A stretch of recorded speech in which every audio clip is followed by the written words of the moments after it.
started a little early. Hey, Trey, do you hear me? Maybe. He said not yet.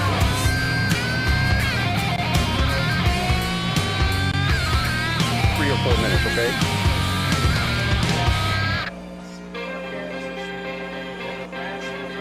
No, unless those guys are kicking it on the floor. My bones are hard to break. I can feel when the earth begins to shake. I've been waiting for this change. Come down below. Come down below. It's so low. We are breaking out from these days. We are taking down the locks on this cage. Now's our time. You better fall in line. Shadows, no dark days.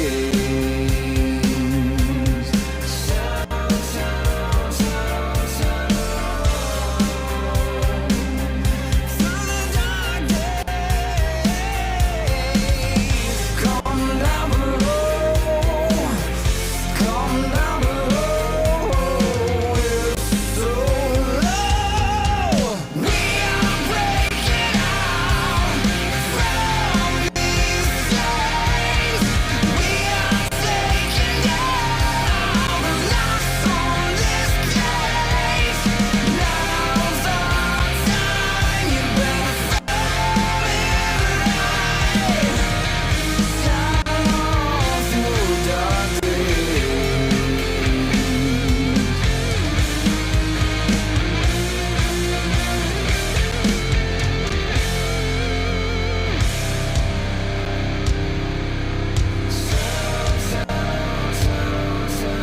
We are breaking out from these Just give me a signal when you're ready, Trey. We are taking down the locks on this cage. Now's our time. You better fall in line.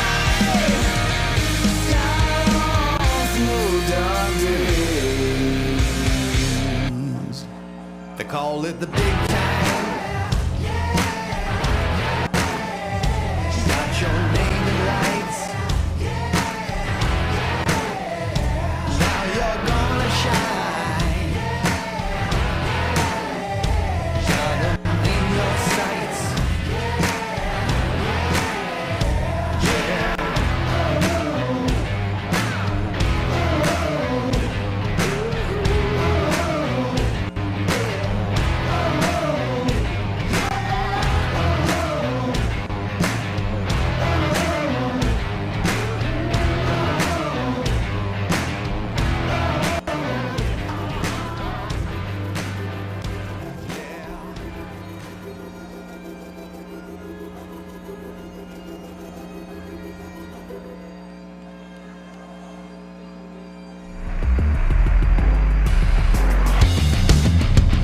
Getting a nice job. Ball gun is picked off at the 10, the 5. He'll go in for the score.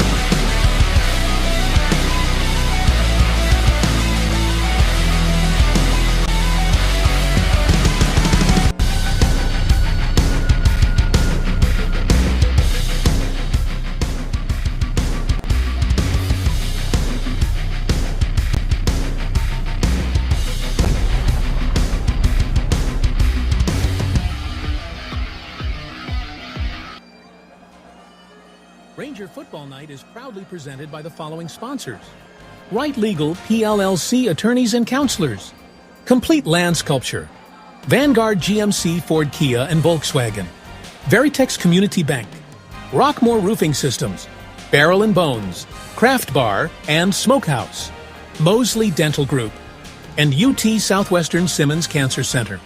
On behalf of the Jesuit Sports Network and this production of Ranger Football Night, thank you, sponsors.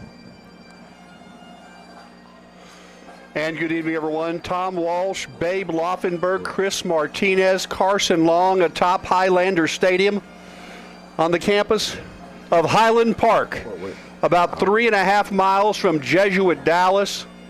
And we've got a big one tonight. Let me bring in my broadcast partner of 28 years, the great Chris Martinez. Chris, good to be with you tonight. Babe Laufenberg will be joining us here in just momentarily. He's down the field right now getting some last-minute information for us. It's always a big one when Jesuit and Highland Park tee it up. Oh, yeah, we call this the tollway tussle. Carson Long, the student helping us tonight. Great view of downtown Dallas, high atop Highlander Stadium. Jesuit and Highland Park have had a nice rivalry, not just in football, but many, many other sports, and it's going to be a fun one tonight. Yeah, very much looking forward to this one. You've got two of the great coaches in the Dallas-Fort Worth area here tonight. Of course, Randy Allen, the legend at Highland Park, with a record of 460 wins, 97 losses, and 6 ties in his 45th year as head coach. His 27th season at Highland Park, where he's 287 wins and 38 losses, an .822 winning percentage overall. He's won a few state championships, coached some great players. What a great program, Randy Allen. Of course, the Jesuit Rangers are led by the outstanding head coach, Brandon Hickman.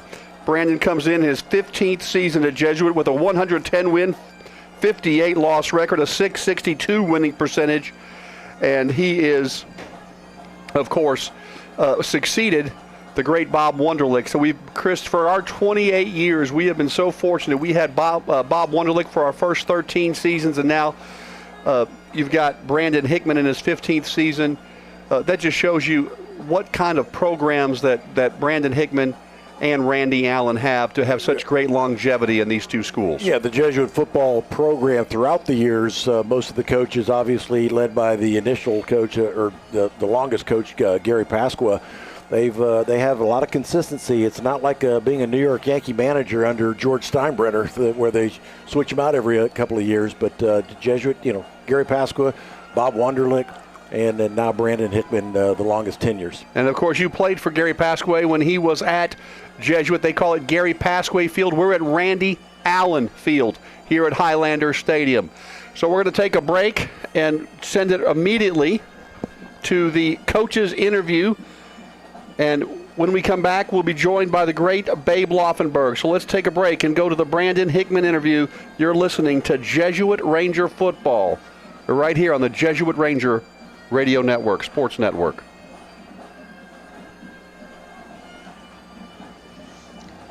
Welcome into the Barrel and Bones pregame show. Brian Henry here with Brandon Hickman. And Coach, I guess the first thing we'll get to is just kind of recapping last week's half a game. I mean, have you ever been part of anything quite like that? It was unusual. I mean, obviously, you're ready to play, and the kids were juiced up at, 6:30. We're getting together, about to head out. Then when you go out to head to the game, we're told the lightning went off, the detector, and that's part of it. I mean, we've been through lightning delays before. We went through quite a few the other night, and I think the main thing we tried to stress to the guys was control what you can control, be ready to play when they call us out there. So it took a while to get the game going, and it was kind of odd playing a half, really, not getting to play a full game. So, but, hey, we'll take it. I know a lot of teams at DFW didn't play their game, and, that's a half we can get better at and improve on.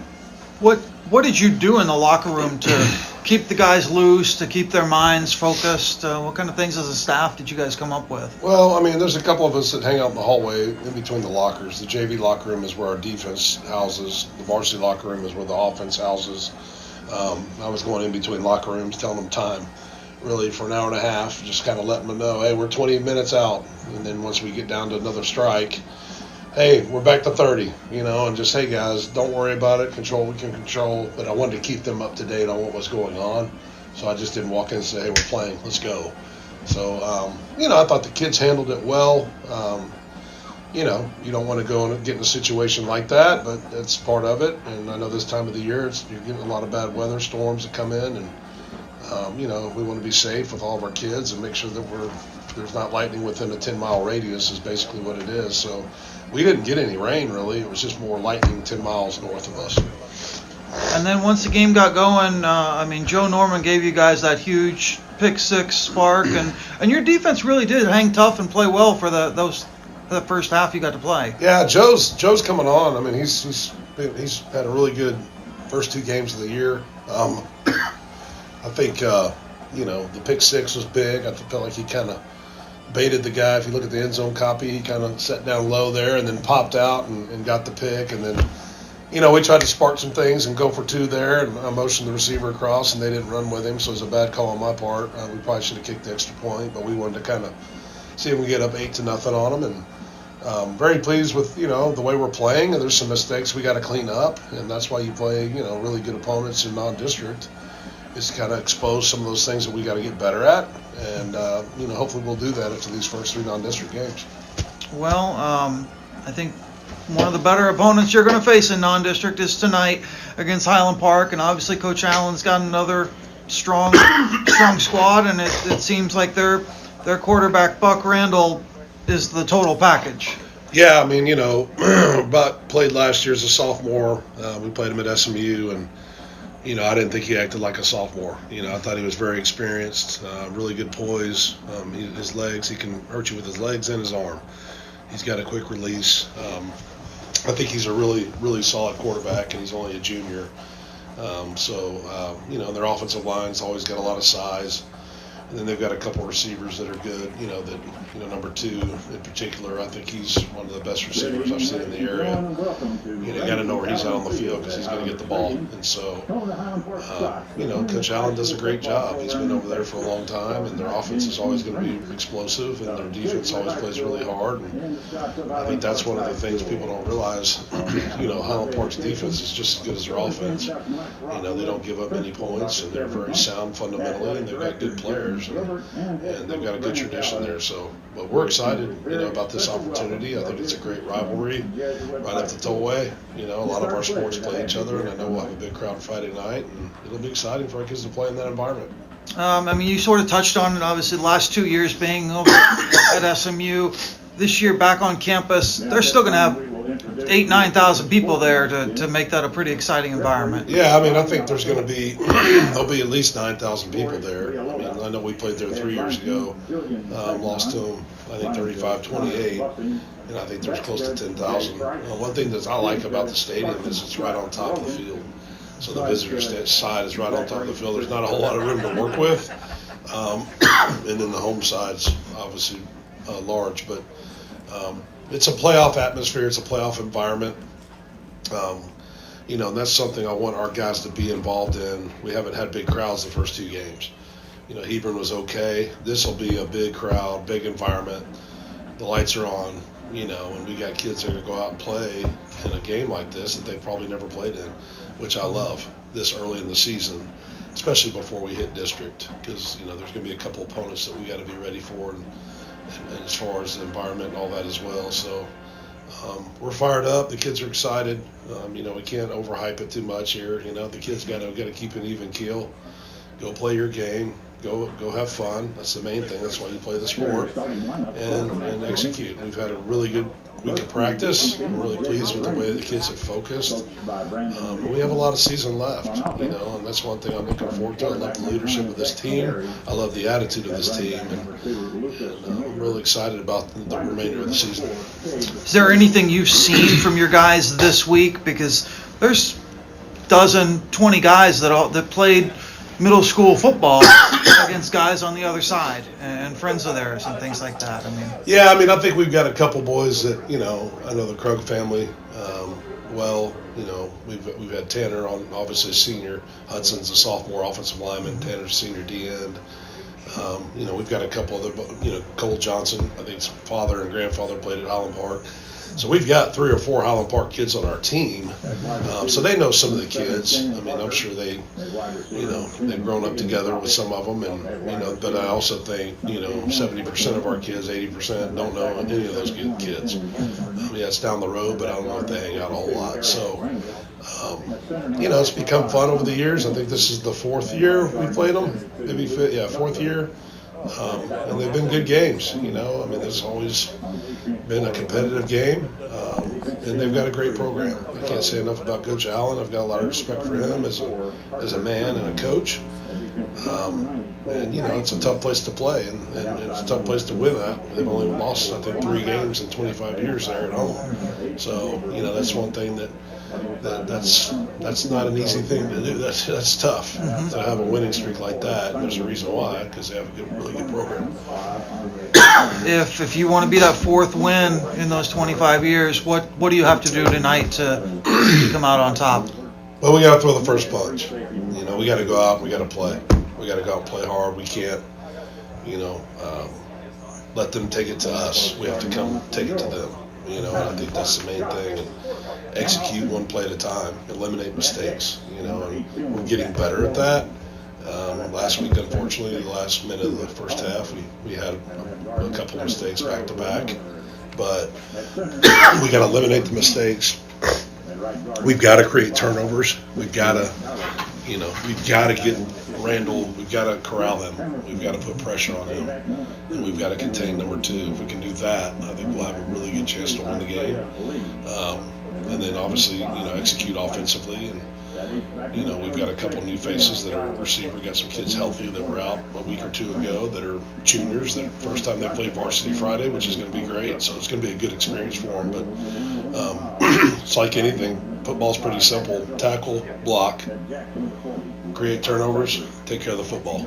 We do those 4 things. I think we'll be very happy with the end of the night. Okay. Well, good luck to you. Appreciate it, Brian. Thank you. And this has been the Barrel and Bones pregame show.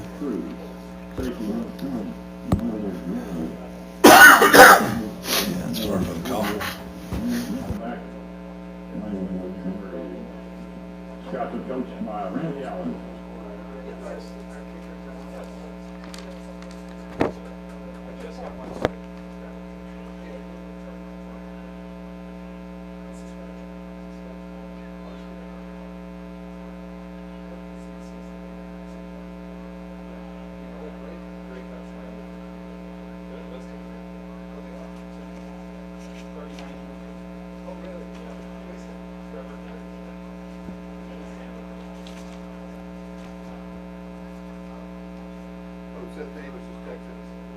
Ladies and gentlemen, at this time we will have the school song played by the Jesuit High School Band.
And that was a school song played by the Highland Park Scots. Yes, I want to say that.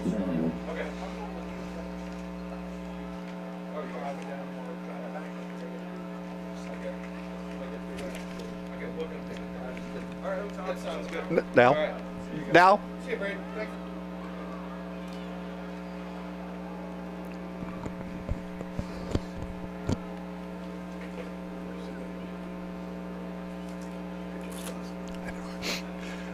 I see it, but I can't see it. No. Scots have lost. Oh, at home. But still. 5. Wow. Here we go. Okay. All right, welcome back, Tom Walsh, Babe Laufenberg. We lovingly call him the Bambino, Brandon Babe Laufenberg. Well, some people call me, everybody calls me the Bambino, some lovingly and some not so lovingly.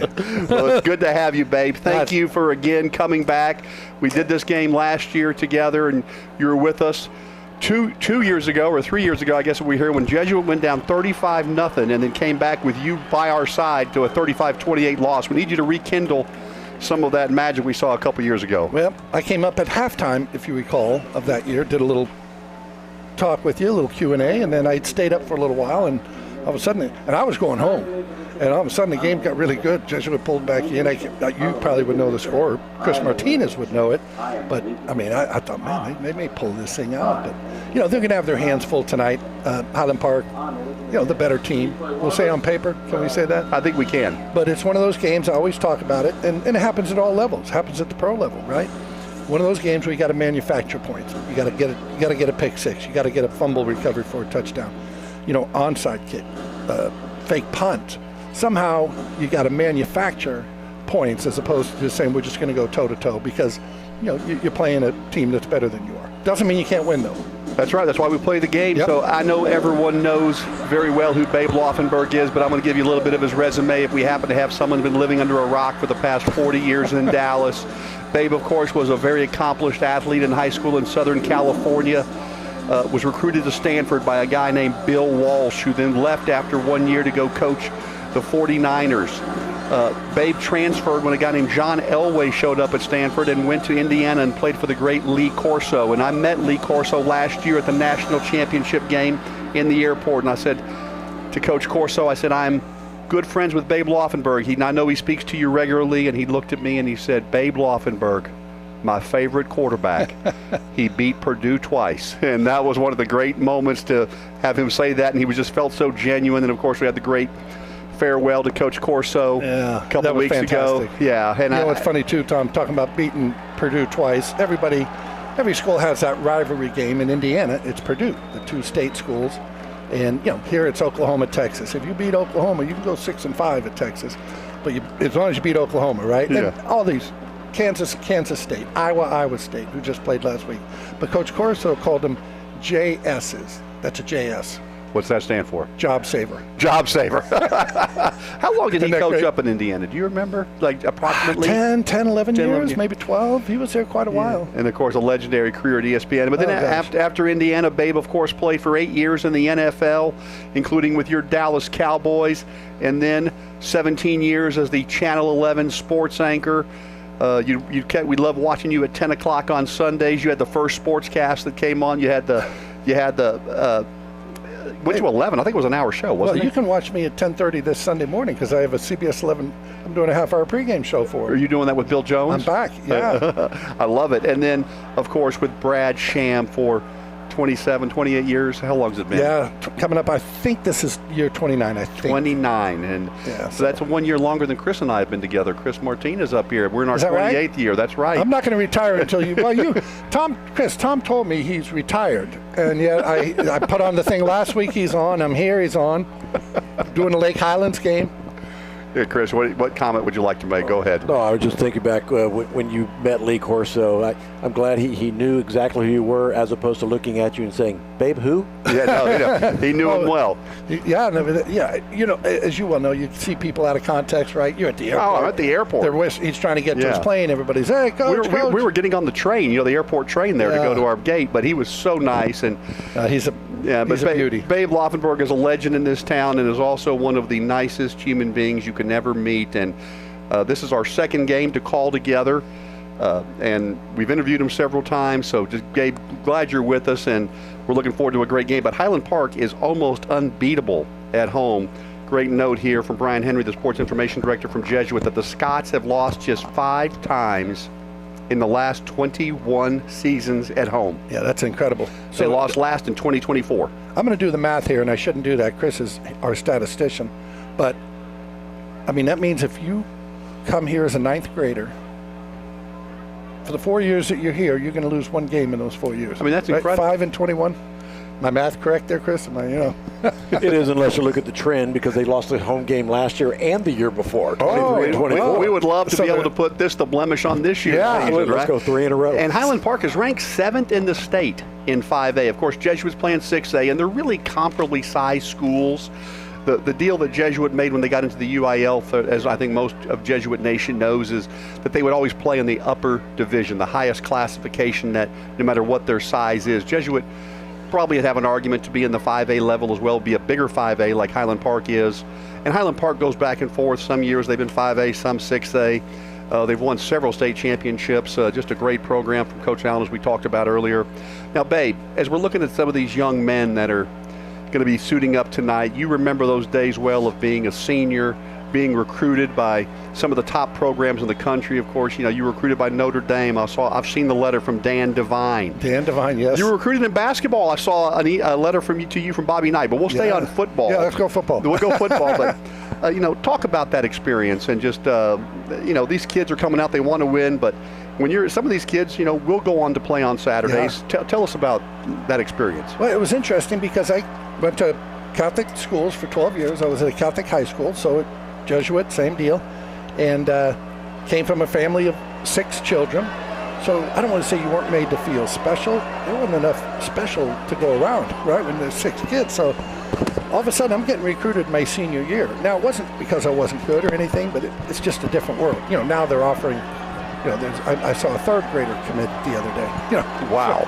So at that time, your senior year, you played, and here they come. So I'm in Los Angeles, Encino, Crespi High School, and one game, I'm sitting there warming up right in front of the stands, and I look up at the stands, and right on the front row is John Robinson, who was the head coach of USC at the time. And I was like, what's he doing here? And then I go, he's here to watch me. All of a sudden, Tom, I don't think I threw a spiral for about 3 passes. It just, but it was a lot of fun, getting recruited. And so it's the first time you have grown men telling you how great you are. Now, back in those days, I believe you worked at a McDonald's. I did. And I think you had a coach accidentally bump into you, and I'll put those words in quotes. While you're working at McDonald's. It was Bill Walsh, and at that time, I don't know what the rules are today, but you were allowed 3 home visits. And of course, you didn't have all the, you're not texting a kid in the middle of the night saying, hey, we love you.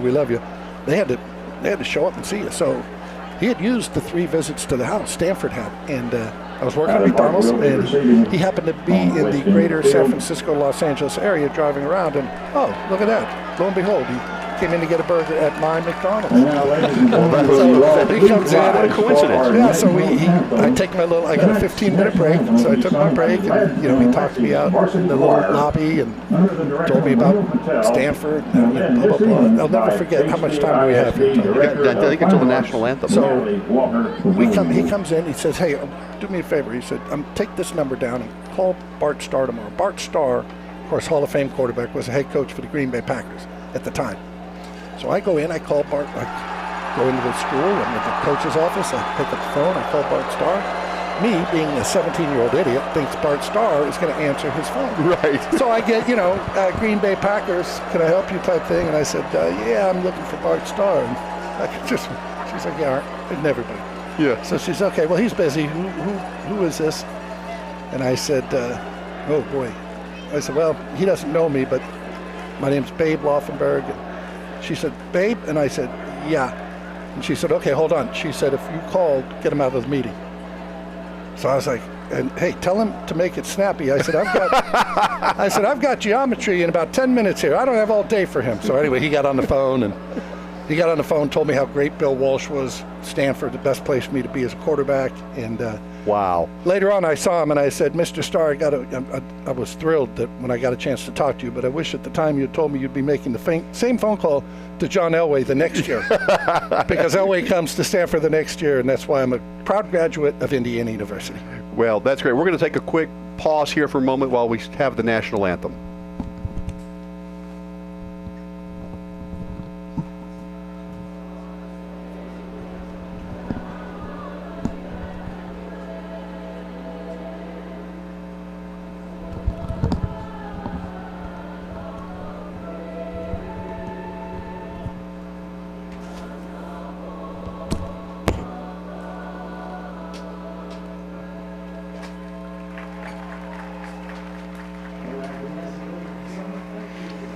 All right, welcome back. So Jesuit won the toss, and they have deferred, so they will not get the ball to start. Last week, of course, Jesuit also did not win the toss and got the early pick 6. But tonight, they did win the toss. They've deferred, and, babe, you know, they do play these games, even though on paper, you know, Jesuit's got probably their most explosive offensive player, Shane Parker, will be missing tonight, a little hobbled. They hope to have him back soon for district. Harlan Buechler, their fastest receiver, one of the top runners in state in track and field, he's missing tonight. He's a little hobbled, but he'll be back for district. So when you have a couple guys like that out, you got to have someone else step up. You do, and I'll never forget, Scott Linehan was the offensive coordinator for the Cowboys a number of years back, and they had a couple guys out and receivers, and we were just having a conversation, and I said, Coach, you know, I mean, you're missing this guy and that guy. How are you going to fill that, you know, because you don't have a third tight end or whatever it was? And he said, babe, that's why they put coach in front of your name. So it's up to Coach Hickman, right, to figure it out, right? That's his problem. But it is tough, you know, when you lose your best players and you're playing a really good football team, it makes it difficult, clearly. All right, well, 3 guys back for Highland Park. That's Olmsted, Bozeman, and Isaiah Lee. Well, let me tell you, keep your eye on Cannon Bozeman. This kid is explosive. I have watched a couple of the Highland Park games. Obviously, they got it cut short last week. Against Lovejoy. Yeah, but leading 21-0 at the half. He can really motor. And there's Magoo's kick, and it's going to be returnable from the 5-yard line, right side to the 15, 20. Still on his feet, up near the 30-yard line. That's Isaiah Lee before he got taken down by Weissmuller. And there is a flag back at the 11-yard line, Bambino, as your eagle eyes quickly saw. Well, my eagle eyes saw Chris Martinez's eagle eyes, who were giving the signal for the flag. So it could have been a couple of guys had their helmets came off and they were locked together, so it took them a few moments just to get the helmets separated. Let's see what the officials call. When the helmet comes off, you have to remove yourself from the play. And they're going to pick up the flag. Okay, for that reason. So good job. Yeah. I think they must have thought perhaps there was some sort of a personal foul or unsportsmanlike, but they picked it up. I'll never forget Jason Witten. Remember him at Philadelphia, and he got his helmet torn off, and he's keep running downfield. At that time, it was not dead. There was no rule against it, but I remember, and that was an iconic play. And two guys tackled down him. To like the 15-yard line. All right, Highland Park will scrimmage, going right to left on your video feed against your Jesuit Rangers, trying to get a victory tonight against their crosstown rivals. Only 3 miles apart. Quick strike over to the left side. It'll be a gain of about 10 up to the 40-yard line. Ball was caught by Olmsted, and the tackle was made by McGoldrick, and we called his name a lot last year. So 1st and 10, one play. You know, Jesuit, they graduated a lot of seniors last year, babe, with a lot of starting experience, but these guys now in their 3rd or 2nd and a half game of their varsity year this year. Handoff right side, picked up about 4 up to the 44-yard line. Gabriel James, the outstanding linebacker, made the tackle. Nice job there, holding them to about 4 yards there. Boy, it's just so funny. It's such a wide open game now, as we know, and has been for a number of years, but gone are the days of 13 points winning a ball game at any level. 2 yards in a cloud of dust, right? 2nd and 6, Buck Randall, the junior quarterback for Highland Park. He can throw, he can run, he can do it all. There's a late pitch. It's going to be a first down. And a tackle about 5 yards out of bounds. I think Jesuit got a little bit fortunate there. Not a flag thrown. Matthew White, the 5'11", 180-pound senior, on the carry. But they're going to move the sticks again, Bambino, to the Ranger 47-yard line. Matthew White, good player back there. So 1st down and 10. Again, Buck Randall, only a sophomore last year, and he was outstanding in the game we saw him play against Jesuit. Only a junior. As the shadows come onto the field here at Highlander Stadium, Randall rolls right, throws deep, and incomplete. Thrown a little bit high. On the coverage there was Weissmuller. He did have a receiver out there with the stepper's toe babe, but incomplete. Yeah, he had him on the little corner route on the right side on the rollout. The one thing Jesuit hasn't done, and I'm going to jinx them here, right, Tom? They haven't given up the big play. They've kept everything in front of them. If you can make a team drive for those 10, 12, 13 play drives, eventually something's going to happen. They're going to get a holding call. You're going to force the ball out. So good job so far of keeping the big plays to a minimum. Case Messer is the intended receiver on that last one. He's 6'3". There's a quarterback draw, and a nice job by the Jesuit defense to make the play. Tanner Krug was the first to make contact, and now it's going to be the first 3rd and long for the Highland Park Scots tonight, 3rd and 10 from the Ranger 47. And real nice job, and you called it, literally. It was a quarterback draw. That was a designed run right there. And Jesuit just does a good job of plugging up that lane up inside. So 2 wide receivers each way, 1 back in the backfield with Randall. That back is Matthew White. Jesuit right now showing a 3-man front. And there's the snap. Here comes the Jesuit rush. Randall under some pressure, rolling right.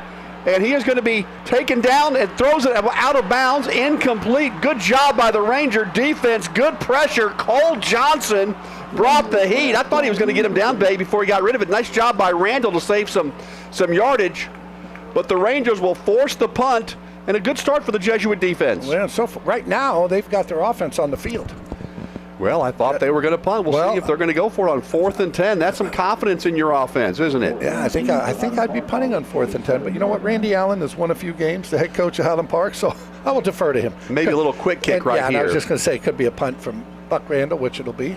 That way the Jesuit doesn't have anybody back. They had to bring everyone up, but it takes a Jesuit bounce all the way back to the 27-yard line. So Jesuit's going to have good field position. So the quick kick we see Jesuit do that quite often as well. And Jesuit will have good field position, Babe. Now, Jesuit started on offense last week, was able to stop New Orleans Jesuit, and on their first possession got the pick 6 by Joe Norman, the senior linebacker. Let's see if the offense, they have not scored an offensive touchdown in a game and a half this year. Only played a half of a game last week against New Orleans Jesuit, as did Highland Park against Lovejoy because of the weather. But this offense needs to get untracked. There's the snap. Handoff.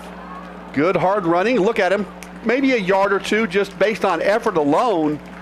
And that was Mayer. But it's going to be 2nd down and long as McMurray made the tackle.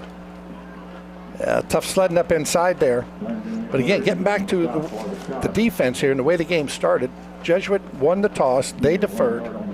And to get Highland Park off the field there on their first drive, that's a big momentum swing for you right there. Now you guys got to sustain something on offense. 2nd down 9. Barry, a little bit of a miscommunication. His receiver, Cade Kirby, who had about 7 catches last week in the first half, did a little stop and go, and the ball was thrown behind him. I think he thought it was going to be a stop. Yeah, Kirby ran the fade up the right sideline, and the ball gets thrown. As you said, they thought he was going to settle down there at about 10 yards, and obviously the miscommunication cost him. Now that Jesuit with the 3rd and 9. Yeah, and that was DeBoob earlier on that first carry. I said Mayer. That's number 2 is Mayer, 20 is DeBoob. So those yardage went to him. So 3rd down 9 from the 28-yard line. Jesuit on their first offensive possession. There's the snap. Back to pass. Barry incomplete. He was looking that time for Lucas Mayer out of the left slot. Yeah, and now Jesuit's going to have to punt. Mayer came out of that left slot, as you said, and looked like he kept running, and I think that Barry thought he was going to sit it down then. So of the 3 pass plays there, 2 of them were kind of miscommunications. Yeah. You know, we talked about it last week when I was with Kevin Fitzsimmons, Babe. You know, and I know you knew Jack Fitzsimmons, his legendary dad, and one of our great friends, one of my best friends. Kevin did such a great job. But we talked about it. You know, Beck Barry is a great athlete. He was a regular player on the field last year as a junior, as a receiver, but he did come up through the parochial school ranks as a quarterback, and they know he's got a lot of talent. So Jesuit will have to punt, and that's a good punt. Kicks it away from the return man, takes a Jesuit bounce, and it's going to go inside the 35-yard line down to about the 33-yard line. So 41 yards on the punt, no return. Yeah, excellent punt there, and it did get the favorable bounce there for Jesuit. See if Highland Park can go the long field again. So last time Highland Park had the ball, got 3 first downs before the Jesuit defense was able to put the clamps on them. They forced a quick kick, but Jesuit goes 3 and out. Remember, Highland Park is the number 7 team in the state of Texas in the 5A classification. Buck Randall is their quarterback. Play action. Ball's thrown. Short pass. Lots of running room. Watch out. Up to about the 49-yard line. Cannon Bozeman. And you talked about his speed. Weissmuller made a tackle. I don't want to overstate things, Babe, but that might have been a touchdown-saving tackle. I mean, he gets by him, he may be gone. Yeah. I mean, he can really motor. Yeah. What I would do with Bozeman, though, I'd get up, press him like every play, and have a guy behind him. He has 16 receptions coming into today's game. The next guy to him has 4, so you want to shut him down. Handoff, left side. Breaking tackles inside the Jesuit 40-yard line. Good hard run by Matthew White. Mac Murphy made the tackle for Jesuit. But he was able to break one tackle at the line of scrimmage, Babe. Am I allowed to say I know Matthew White and he's a good kid? Am I allowed to say that on the Jesuit broadcast? Absolutely, okay. You are. He's a good kid. Yeah, a lot of these kids grew up together. Yeah. And so it's such a big rival, big rivalry. All right. Good crowd here tonight. Excuse me, Bozeman, slot right. Handoff, Matthew White again. Another nice move, breaking the second tackle, cuts it back inside. And boy, the Jesuit defense is going to have to get those tackles down, Babe. Little arm tackling, and Matthew White just too big and strong. Mac Murphy again brings him down in the secondary. Yeah, the problem there was he made 3 guys miss, but it was all one at a time, right? You got to get a couple guys to the ball carrier. Yeah, Matthew White now has got 3 carries for 34 yards. Every carry has resulted in a first down. Yeah, let's see. Do you just stay with what's working? Matthew White this time will be joined in the backfield by Levi. I think that's Steffen back there. I think your question was rhetorical, Tom, but yes, you stay with what's working. Back to pass. Randall looking deep. Right side, and it's caught. Good coverage, but that ball was drilled on the money, and Highland Park has struck first. Boy, that was a really nice throw. It was good coverage over there on the right side, just a fade up the right sideline. Excellent coverage by the Jesuit defender, but as they say, no defense for the perfect ball, and that was a perfect ball thrown there by Buck Randall. Yeah, Cade Messer brought it in, and Messer's got good size, 6'3", 180-pound senior. I think that the Jesuit defender there, Babe, I think it took him a split second to get his head turned around. I'm not quite sure he saw it until it was a little bit too late, but that was a perfectly thrown ball as the extra point is up and good. And with 8:19 to go in the first quarter, it's the Highland Park Scots 7, Jesuit 0. So, Jesuit. So funny, Tom, I got to tell you, I'm so used to the commercial timeout. Yes. I'm waiting to shut up so that we're going to break. Well, let me give you the commercial. Yeah, please. It's me and you. Okay. Well, you can. You know what? I read these all day. You do this so. Let me give it to me. You do this all the time, and we'll give you the scoring summary in a minute. But let's start with UT Southwestern. Let's start with UT Southwestern. UT Southwestern, Simmons Cancer Center, your home team for cancer care, with locations around the DFW area. UT Southwestern Simmons Cancer Center, your home team for cancer care, the only NCI-designated comprehensive cancer center in North Texas, the gold standard for cancer centers. Star Cancer Center care with the highest level of expertise. UT Southwestern's Simmons Cancer Center with locations around Dallas and Fort Worth. Right here, right now, for you and your family against cancer. UT Southwestern Simmons Cancer Center. Start cancer care with the highest level of expertise. Ask for UT Southwestern Simmons Cancer Center by name. UT Southwestern is proud to be ranked by U.S. News and World Report as the #1 hospital in DFW for the 9th consecutive year, as well as one of the nation's top 20 centers for cancer care. Folks, that was a cold read by Babe Laufenberg, and he did it like he'd been reading that his whole life. There's a short kick. It'll be returnable from the 11-yard line, coming to the center of the field, that's a big hole up to the 40. Still on his feet to the 45-yard line. Good return, and that's what Jesuit needed as Corson Lindley, the 6'1", 165-pound sophomore, had a huge hole. Sutton Stock made the tackle. So that's what Jesuit needed, but they've got to get their offense on track, Babe. This is we've only played a game and a half. They lost the first week to the Hebron Hawks, who was a Final 8. They were a state quarterfinalist last year. They both lost a lot of seniors, but they came back loaded with a 31-3 victory. And then, of course, last week, Jesuit lost to New Orleans Jesuit in only a half a game of play that was called. Same thing with Highland Park, so both teams are really only finishing up their second game. Ball is swung out right side. Nice catch. And will be out of bounds inside Scott territory. Lucas Mayer, the 5'9", 185-pound senior, came out of the backfield. Good game. And, you know, I talked at the top of the show here, Tom, about Jesuit. Probably outmanned in this one. You got to figure out a way to manufacture points. And they almost manufactured 7 on that kickoff return. It was one tackle away from taking it to the house. And you got to give the special teams credit. I mean, it was a huge hole. You know, Chris Martinez, when he played here at Jesuit in 1977, his senior year, played offensive guard, but he might have had the return that was pretty nice on that one. Ball thrown a little over the middle and not much running room there after the catch. Cade Kirby, who was really all of Jesuit's offense last week, brought down by Sean McCaig. It'll be third down at about 3 from the 48-yard line of the Scots. Yeah, big third down here. You want to keep this drive going. Of course, if you're Brandon Hickman, ball's on the other side of the 50.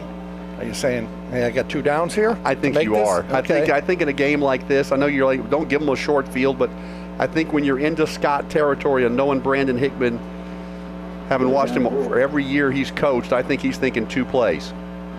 If you're thinking 2, it gives you opportunity to try to run it here possibly.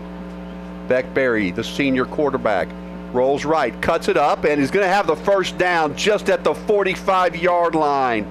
So nice job by Beck Berry.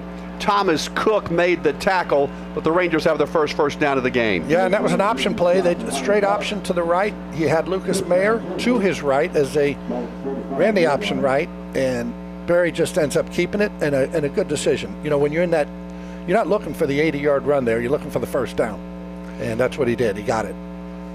Jesuit trailing 7-0 if you're just joining us. 6:49 to go, clock running, first quarter. We're at Highlander Stadium. Tom Walsh, Babe Laufenberg, Chris Martinez, and Carson Long.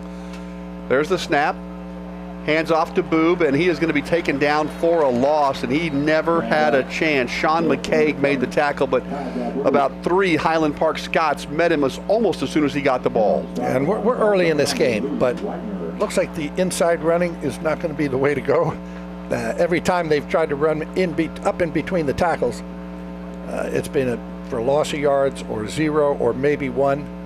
I think they're going to have to get to the edges on Highland Park, much like they did with the option play there on third down, where we had the quarterback keeper there by Beck Berry. Let's see if they try to dial up Kirby here, rolling right.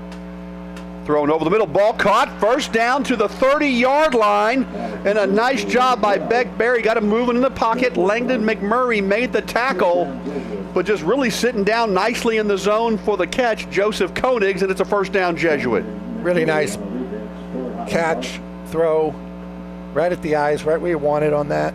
And I like getting Beck Berry out of the pocket there. That was a straight drop roll to the right, didn't get flushed. But you get a lot of vision out there. You really do. You can see a lot more when you're outside all those big guys.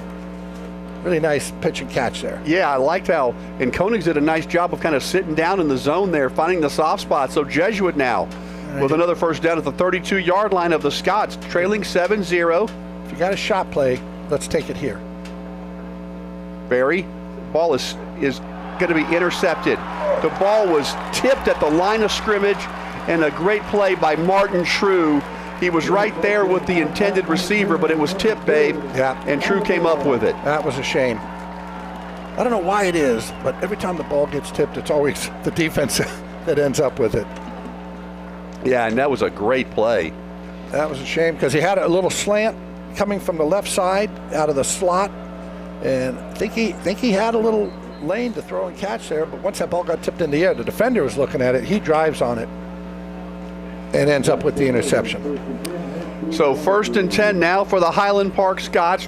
They're leading 7-0, and Buck Randall is their junior quarterback. 2 wide receivers each way, one behind the other. Randall, straight drop, good protection, going deep, over the middle, has a man out there, it's caught, to the 30, to the 20, 10, he's going to score, and it's 13-0 Highland Park, just like that. And you talked about him, Cannon Bozeman. What a speedster, Babe. And he beat the Jesuit defender. And another beautiful throw by Buck Randall. Perfect throw. Post from the left side there by Bozeman. And as I said, man, I'm taking him out of the game, and I say, go beat me with somebody else. And if you want, you may beat me, but you're not going to beat me with Cannon Bozeman. And he just One play, touchdown. I mean, look, that you can tell Buck Randall is the real deal, right? I mean, he's got great awareness, great pocket presence, throws a beautiful ball, but man, it's nice to have a receiver like that, isn't it? As the extra point comes on, and the kick is up, and it is good, and it is now Highland Park 14, Jesuit 0. And Chris, we need to do we didn't do it a minute ago, so maybe you'll give us a 2 for our money with our scoring summary, but that's going to be brought to you by Vanguard Auto Group. Vanguard Auto Group is proud to stand behind Jesuit Athletics with GMC, Kia, and Ford dealerships in the DFW Metroplex and surrounding areas. We're here to be your hometown dealer. Visit VanguardAutoGroup.com and schedule your test drive today. Go Rangers. So, Chris, tell us about that scoring summary. It was an easy one. It was easy. One play, 77 yards, took all of 10 seconds. That was Bozeman's 8th receiving touchdown of the year, Randall's 9th passing touchdown of the year. How many? So Randall has 9 touchdown passes, and Bozeman has 8 of them. Yeah, and you said Did I mention take him out? Yes, you did. You put someone up on the line, you put someone over the top. Yeah. Chris, with 16 catches coming into today's game, Babe said the next receiver on Highland Park had 4. How many does Bozeman have tonight? Bozeman has 2 for 93 yards, 16-yarder and a 77-yarder. So things can change so fast, Bambino, as Jesuit was manufacturing a nice drive there. They had just picked up their second first down. They're down around the 30-yard line of Highland Park. They're in scoring range with a kicker like Cooper Magoo. Yeah, that tip ball. The tip ball was just a killer. Great play by True, and Highland Park takes advantage right off the bat. Well, Jesuit had a nice kickoff return on the last one. Put them in good field position. Maybe they can find another one. Jesuit needs something to go well here. Returnable again from the 11-yard line, going to the center of the field. Nice job by Highland Park to string it out. And up to about the 26-yard line. Again, that was Corson Lindley on the return as Bauer Gale made the tackle. So 1st and 10 for Jesuit. So you've seen now Jesuit with a couple of offensive series, Babe, and as a former quarterback who I know you coached your sons, what did you like about that last series? Jesuit was getting something. Did you like the way they were moving the quarterback around in the pocket? I did. You know, they had the rollout. They had the option where we had the keeper on the 3rd and 2, where he made it. I don't think you want to go up inside on this Highland Park team. And I'd come right back. Hey, come right back to that rollout. Jesuit trailing 14-0, 3rd possession of the game. They're taking a shot down the left side to Rigby, and no flag. And that is, Cade Kirby, not Rigby. Cade Kirby is the intended receiver, and it'll be 2nd down 10. Kirby got a little tug here. I thought he did as well. Yeah, he got tugged. We're not too far from the coaching box here, and we heard some calls of holding that were said in vain. Well, and I can understand why they would want that call. And we got just outside of his reach too, so he just slowed him up just enough to make it incomplete. Little draw play, left side, Mayer, and very nicely done by Highland Park's number 40, Davis Satcher. And it's going to bring up another 3rd down and 10. Boy, you really hate to go 3 and out here, but it's going to be a tough assignment for Beck Berry and these Jesuit Rangers with 3rd and 10. Easier said than done, but you just at any level, you want to stay out of those 3rd and longs, and Jesuit has just had too many of them today. Shane Parker is not able to play tonight, probably the biggest threat on any one play for Jesuit. It's a little hobbled. They'll hope to have him back for district. And there's the snap on 3rd down. Berry, flush to the right. And he's going to tuck it and run, has no choice, and is going to get up the sideline to about the 35-yard line. He's about just a yard short. Yeah, maybe 2 yards short. 4th and 2. You're down 14-0. I wouldn't be surprised to see Coach Hickman think about going forward here. Maybe try to draw him off sides, Babe, with a long count. Yeah, I would try to draw him offside. I don't think I would go for it here. You can't get desperate because you're going to give him the ball at the 34-yard line. 4th down and 2. Let's see if Barry does get him to jump. That looks to be like what he's doing. Still, they haven't started the play clock. Now they've started it, so you still got 38 seconds. They started a little bit late. 4th down and 2. They could be they may dehydrate by the time the ball actually gets snapped. Jesuit's going to snap it.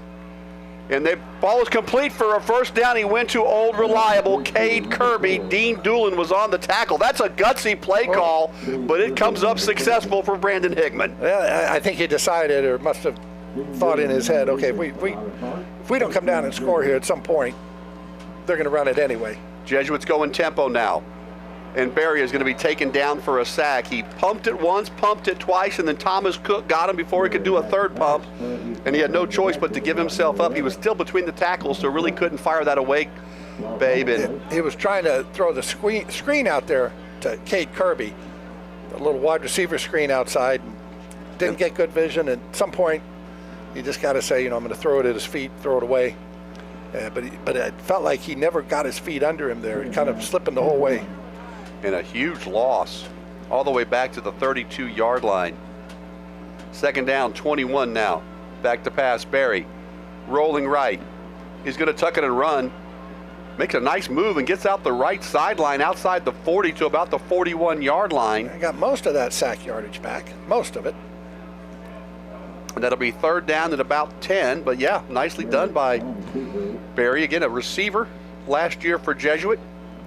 They also have Livingston, the sophomore quarterback, who I thought shows a lot of promise, and I think he is going to be a special quarterback before his days are done at Jesuit. He's a 6'3", 180-pound sophomore, but right now it is in the hands of the senior Beck Barry to guide this Jesuit offensive team. Third down, 10.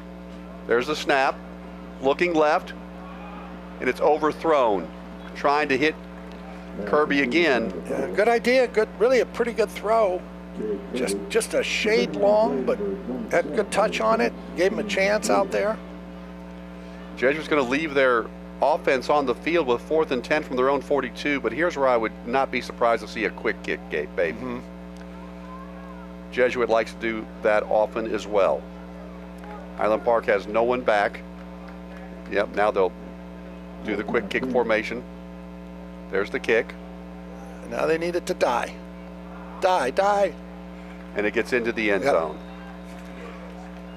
58 yards on the kick, a net gain of 38, and with 2:53 to go here in the first quarter, the Highland Park Scots will get the ball back. So what's your now I ask you to put on your defensive coordinator hat. I like what you're saying about you just can't have Cannon Bozeman beat you. I mean, he's so dangerous, and he is the bulk of their offense in the air, so you're probably looking at a double team with him. What else are you trying to do to dial up some pressure on Henry? His last throw, he had all day to throw. Well, again, I'm going to take number 2, Cannon Bozeman, out of the game. Make him drive it elsewhere. 14-0, Tom Walsh, Babe Laufenberg. Glad you're with us tonight. Play action. Here comes the Jesuit rush. They have him behind the line of scrimmage and taken down for his second sack tonight. Cole Johnson, actually his first sack. He got the almost sack on that first drive of the year of the night. Excuse me, Babe. It's so easy for me to say that. When he was able to get away from it and throw that out of bounds. But that's the first sack of Jesuit, and they needed that. Well, that was a touchdown saver because Cannon Bozeman again is behind the defense. Second down, 14. Little delayed draw. Gets a nice block and is taken down. Ball comes out at the 25, but it's out of bounds. And that's going to bring up a third down at about 5. It'll be third down and 5. So that delayed draw. Yeah, and Jesuit just has to figure out a way to get him off the field here on this third down, get the ball back. McGoldrick made the tackle for Jesuit. Yeah, this would be big if the Rangers could force a kick here on 3rd and 5. Matthew White's been the running back of choice tonight for Highland Park. They've also got Isaiah Lee, but we've not seen Lee tonight so far. White will now stand to the right of Buck Randall, excuse me. Play action. Here comes the Jesuit rush. Rolling right, lets it go, and it's caught. That's a big-time throw, isn't it, Babe? To the 42-yard line? I mean, you're rolling right, you're under some pressure, and you just drop a dime. The shame there was Cole Wambacher, the linebacker. He was actually underneath the throw, but he stumbles as the ball comes out. He might have been able to get a hand on it. But again, he stumbles, and good throw there by Buck Randall. Bozeman now is over 100 yards receiving on only 3 catches tonight. First down, 10 at the 41-yard line, so Highland Park converts on 3rd and 5. Handoff right side White. Jesuits defense does a nice job that time. Cole Johnson has a sack, has a quarterback pressure, and that time brought him down for a loss of 1 at the 40-yard line. I don't think we called Cole Johnson's name very much the last week. Chris, did y'all call his name much against Hebron? Because he's really flashing out there tonight. 2nd down 11 for Highland Park. 2 wide receivers split each way. Jesuit showing press coverage. Randall looking deep again, has a man out there, and they're going to throw the flag. Looked like it was incidental contact. Jesuit's defender just kind of fell into the receiver who was slowing down, but I don't think you have any choice but to throw the flag there, babe. Yeah. Good call. Talk to the officials before the game on the field. Yeah, I saw you down there visiting with them. You looked like you were holding court with all the officials. Yeah, I kind of was. You know what's funny? Unlike most folks, I like the officials. I really do. They do a thankless job. I mean, if they have a perfect game, nobody comes up after the game, right, and pats them on the back. You were great. Man, you guys called a heck of a game. But you make a mistake, and you hear about it, right? You hear about it for the next week. And it's great when that was the first penalty of the game. They picked up the one to start the game. Yeah. Buck Randall back in the shotgun formation. Quarterback draw. Designed run all the way. He's got a huge seam to the 30. Breaking a tackle to the 20. And oh my, Highland Park now 3 touchdowns out, 20-0 with 1:21 to go here in the first quarter of play. Had a nice hole, saw the seam open, and he can do it all, babe. Yeah. He can run, he can throw. I mean, I'm still on that 3rd and 5 back here when he was under pressure. I mean, that was a heck of a throw. Oh, on the rollout, Yeah. where he got flushed out. No, he's a good player, and he's got. Usually at Highland Park, if you're a junior, you don't have a year of playing under your belt, but he does. He started as a sophomore here. So Ronan Moreland is the holder. The kicker is Sutton Stock, and the kick is up. And it's good, 21-0, and we'll get that scoring summary here in just a moment. Remember, Vanguard Auto Group brings you the scoring summary. Vanguard Auto Group is proud to stand behind Jesuit Athletics with GMC, Kia, and Ford dealerships in the DFW Metroplex and surrounding areas. We're here to be your hometown dealer. Visit VanguardAutoGroup.com and schedule your test drive today. Go Rangers. So Ronan Moreland, you talked about Ronan on the hold there, and he's a starting safety for Highland Park, senior. And my son Joe Willie worked with him when he was, 10 years old or so, and he was going to be a quarterback like a lot of guys. You know, young guys, they all think they're going to be quarterbacks. So I'm going to have to tell my son Joe Willie, you must not have done a very good job with him because he's playing safety now. Well, Joe Willie, of course, was an excellent quarterback in his own day, playing right here for Jesuit. And I am kidding. He did a good job with him. all Of course he did. And you know what's funny? They all loved him. Oh, yeah. They all loved him. Well, how can you not? He's a wonderful there we go. man. And I'm not just saying that because he stopped and bought me some kolache in West Texas, exit 353. But that didn't hurt. It didn't hurt. Yeah. No, but Joe Willie does a great job. And Joe Willie, he was coaching in the collegiate levels at one point. He was. He was a student assistant coach at Colorado, Boulder, and then graduated and was at USC for a year, started his coaching career. And then my son Luke, his brother, got sick, and he wanted to be with him, so he kind of got out of the coaching deal. He was actually here. Luke got diagnosed December 26th, and he was here for the Cotton Bowl because USC was playing Ohio State, if you remember. Yes. And I got a funny story for you if we can get to it after this kickoff. Absolutely. We're looking forward to it. So anyway, he got out of the coaching profession, and I'm not unhappy that he did. Jesuit has shown that they can move the ball somewhat, but has not been able to cash anything in. Their deepest penetrations was to about the 30-yard line. Chris, is that right? The 30, is that as deep as we've snapped the ball inside Highland Park territory tonight on that interception? Was that at the 30, as I recall?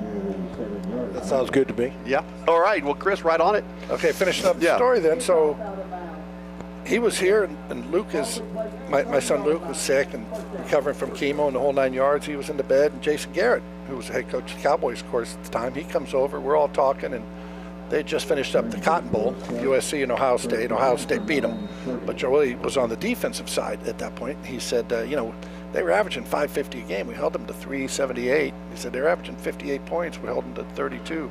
And Coach Garrett said, oh, you're one of those guys, because they lost the game. And I said, Joey, don't kid yourself.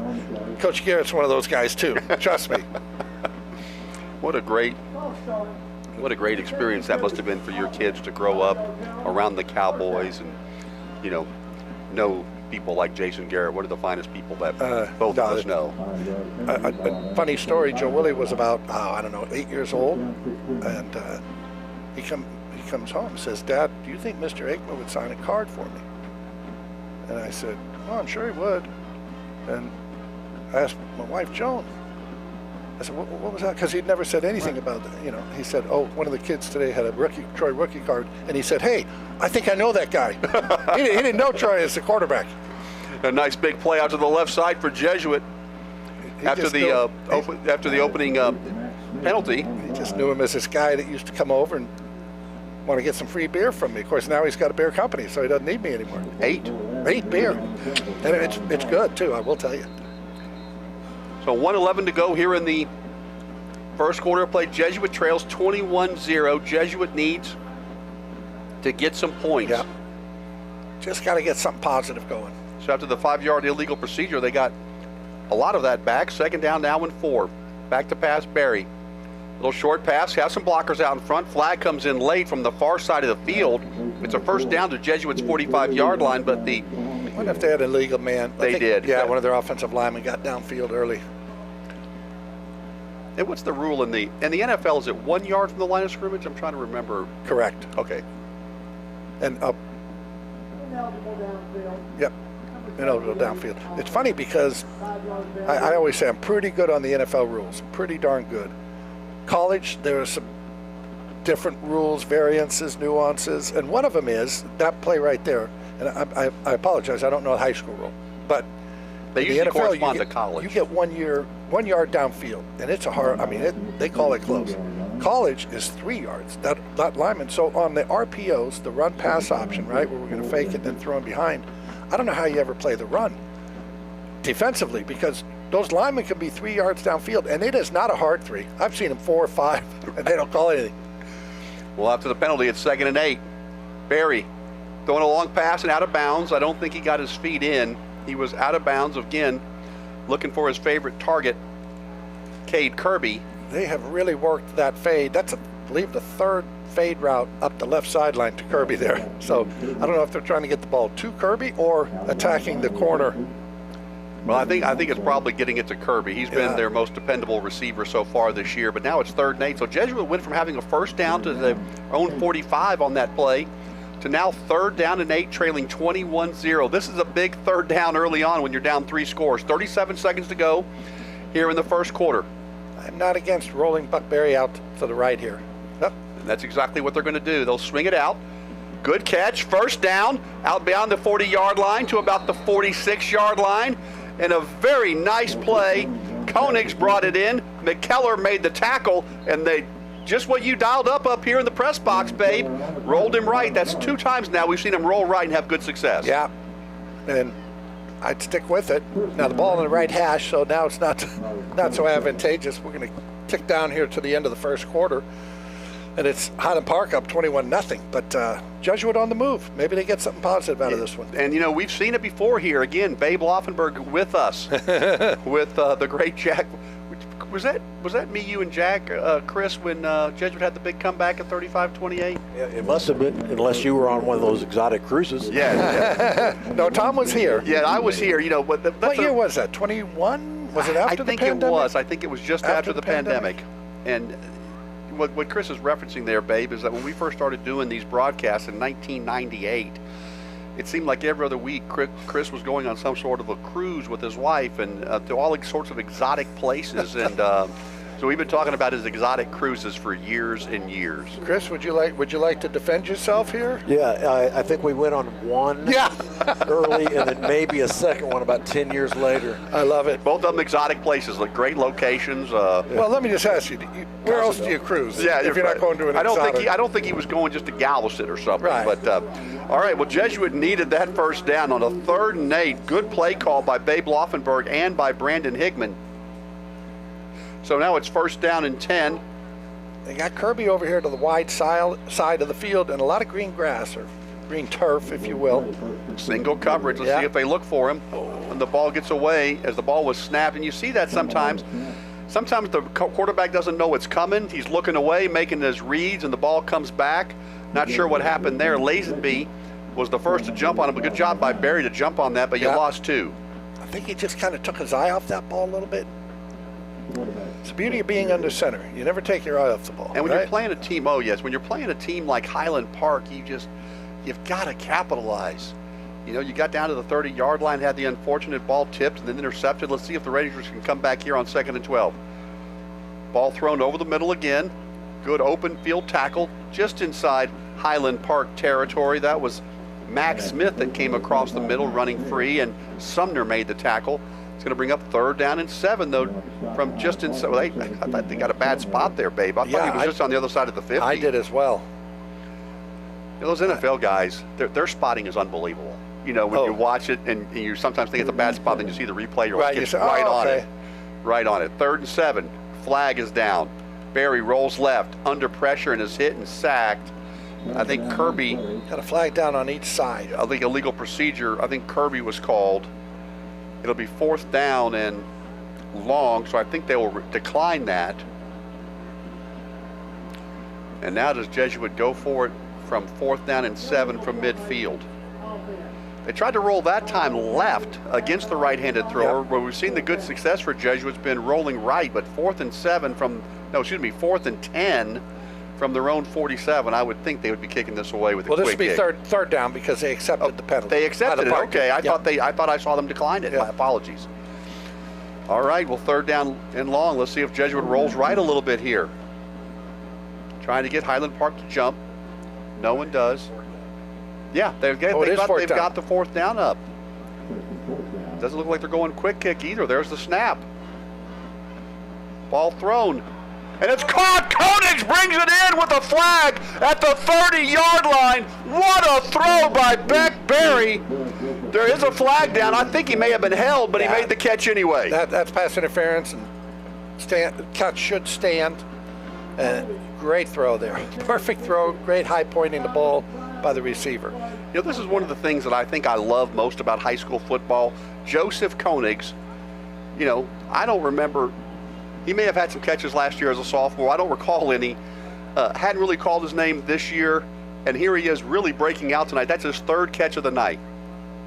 For 51 yards and 2 of those catches for 1st downs. And they needed that one. What a throw by Barry. So Brandon Hickman down 3 scores, going for it there, and it comes up roses for Jesuit. Barry now runs a little option. He'll tuck it and run, and he'll get a nice gain inside to about the 32-yard line. It'll bring up 2nd down short, and Bo Jones made the tackle. I think this is one of the few 2nd and shorts we've seen tonight, Bambino. Yeah, no kidding. They've been going the hard right here. This is the deepest penetration Jesuit has had, down 21-0. I was going to tell you a minute ago, Jesuit got down 35-0. I think it was 2021, only to fall that one 35-28. So they are a team that has been here before in this very stadium. Let's see if they can get some points now. Barry has a man out there open. Caught. Mayer gets a nice tackle to the 10, inside the 10-yard line. 1st and goal. Kirby threw a nice block. And Jesuit, for the first time, has 1st down goal to go. Well, now they got a little rhythm going. Starting to feel good about yourself. Now they just got to punch it in here. Funny, too, when you're struggling, Tom, offensively, like Jesuit had, and you're behind the chains, and all of a sudden you look over, this quarterback, you look over to the chains, right? And they feel like, wait a minute, are those 20 yards? They got some strange chains over there? Because it feels like you have to make 20. But on this drive, they've done a really nice job. 10th play of the drive for Jesuit. They're throwing another fade pattern in the end zone, incomplete. A lot of contact, no flag over there. It'll bring up 2nd down and 10.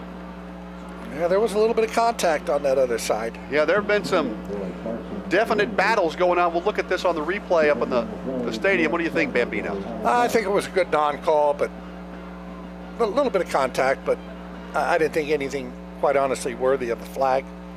2nd down, goal to go from just outside the 6-yard line. Ball's on the left hash. Judson Harris is in the backfield with Barry. Barry gets the snap, play action, rolling right. No one's open. He'll just have to throw it away. Good job by Beck Barry, but He had 2 receivers out in the right side in patterns, one underneath, one in the end zone. There was no one open, Babe. No, had nothing. We have the great vantage point up here. As I always say, easy to play quarterback from 200 feet in the air. And when you're up here, sometimes you see a guy and you say, if he got it to this guy, he had this guy open. He had no one open. No. And we could see the whole field here. 13th play of the drive here, Chris? 12th. 12th play of the drive for the Jesuit Rangers. 4 down territory. Down 21-0. There's the snap.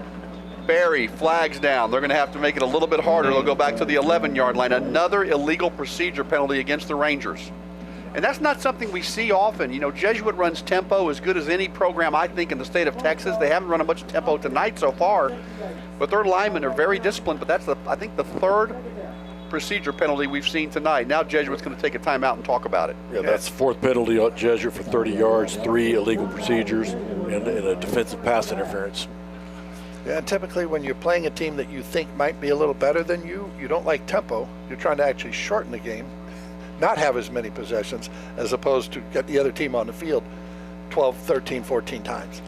Bambino, can we get you Sure. for our Veritex Bank? They're our 2nd quarter sponsor. Well, let's do it, because Veritex Bank is proud to serve as the official bank of the Jesuit Dallas Rangers. We share a strong commitment to serving the community and making a difference in the lives of others. Learn how our shared values make Veritex Bank and Jesuit a winning team at www.veritexbank.com. Member FDIC. All right, very well done. Again, Babe Laufenberg, he does it every week so flawlessly with the Dallas Cowboys. You can listen to him on Sunday on the flagship station of the Dallas Cowboys, 105.3 The Fan. I listened to you this morning at 9:30. You sounded great with the morning show. I'm better later in the day. 3rd down, goal to go from the 11. Back to pass, fade pattern, left side, looking for Kirby. He's got it, touchdown, Jesuit! And Cade Kirby brings it in, a beautiful throw by Breck Berry, and it's 21-6, and Jesuit needed that with 8:28 to go.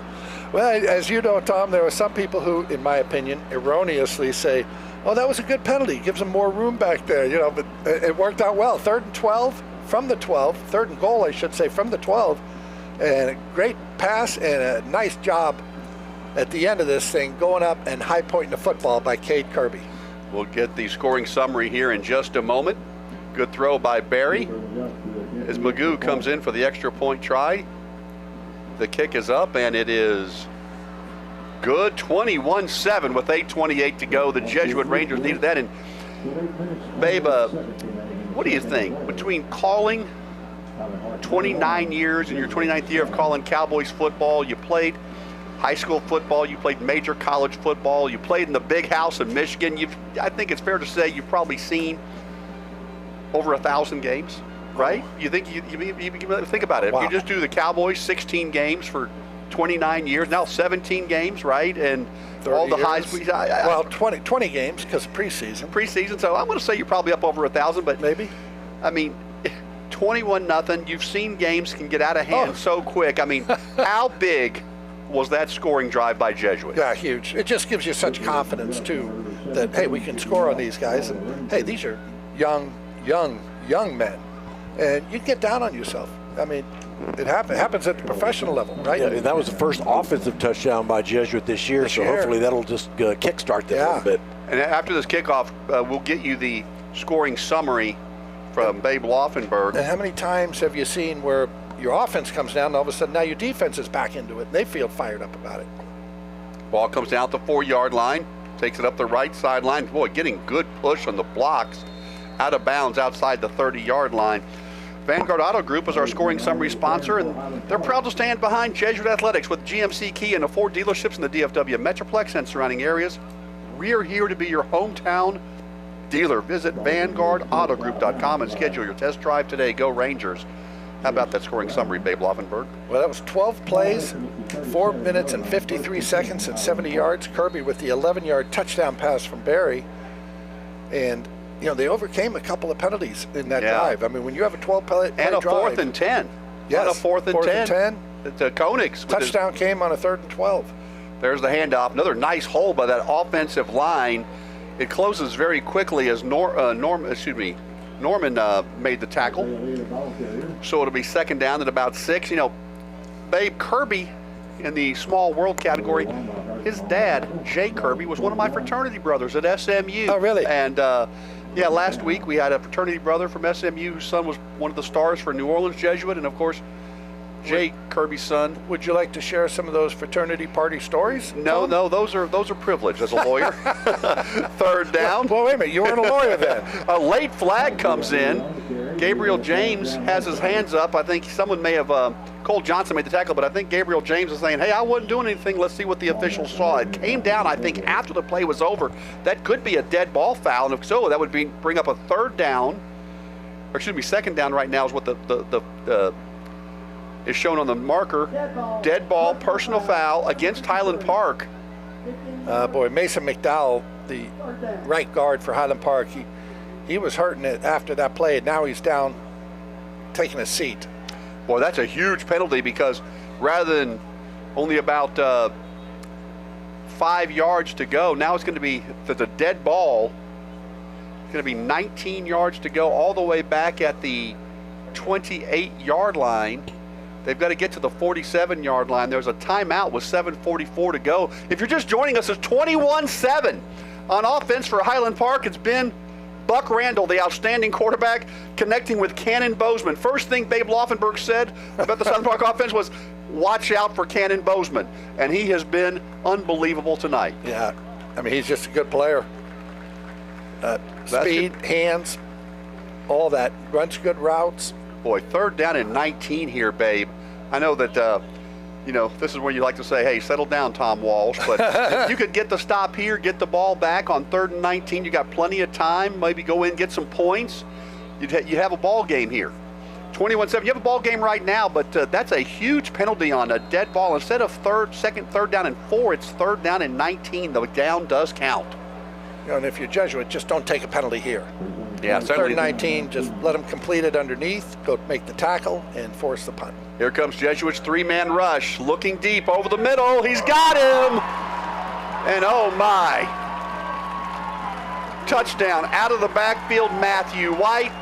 You had a linebacker on him, and the linebacker had no chance to keep up with Matthew White. And so on 3rd and 19, it's 27-7, and that's why I think you say settle down, Tom Walsh, when you start thinking about what could be.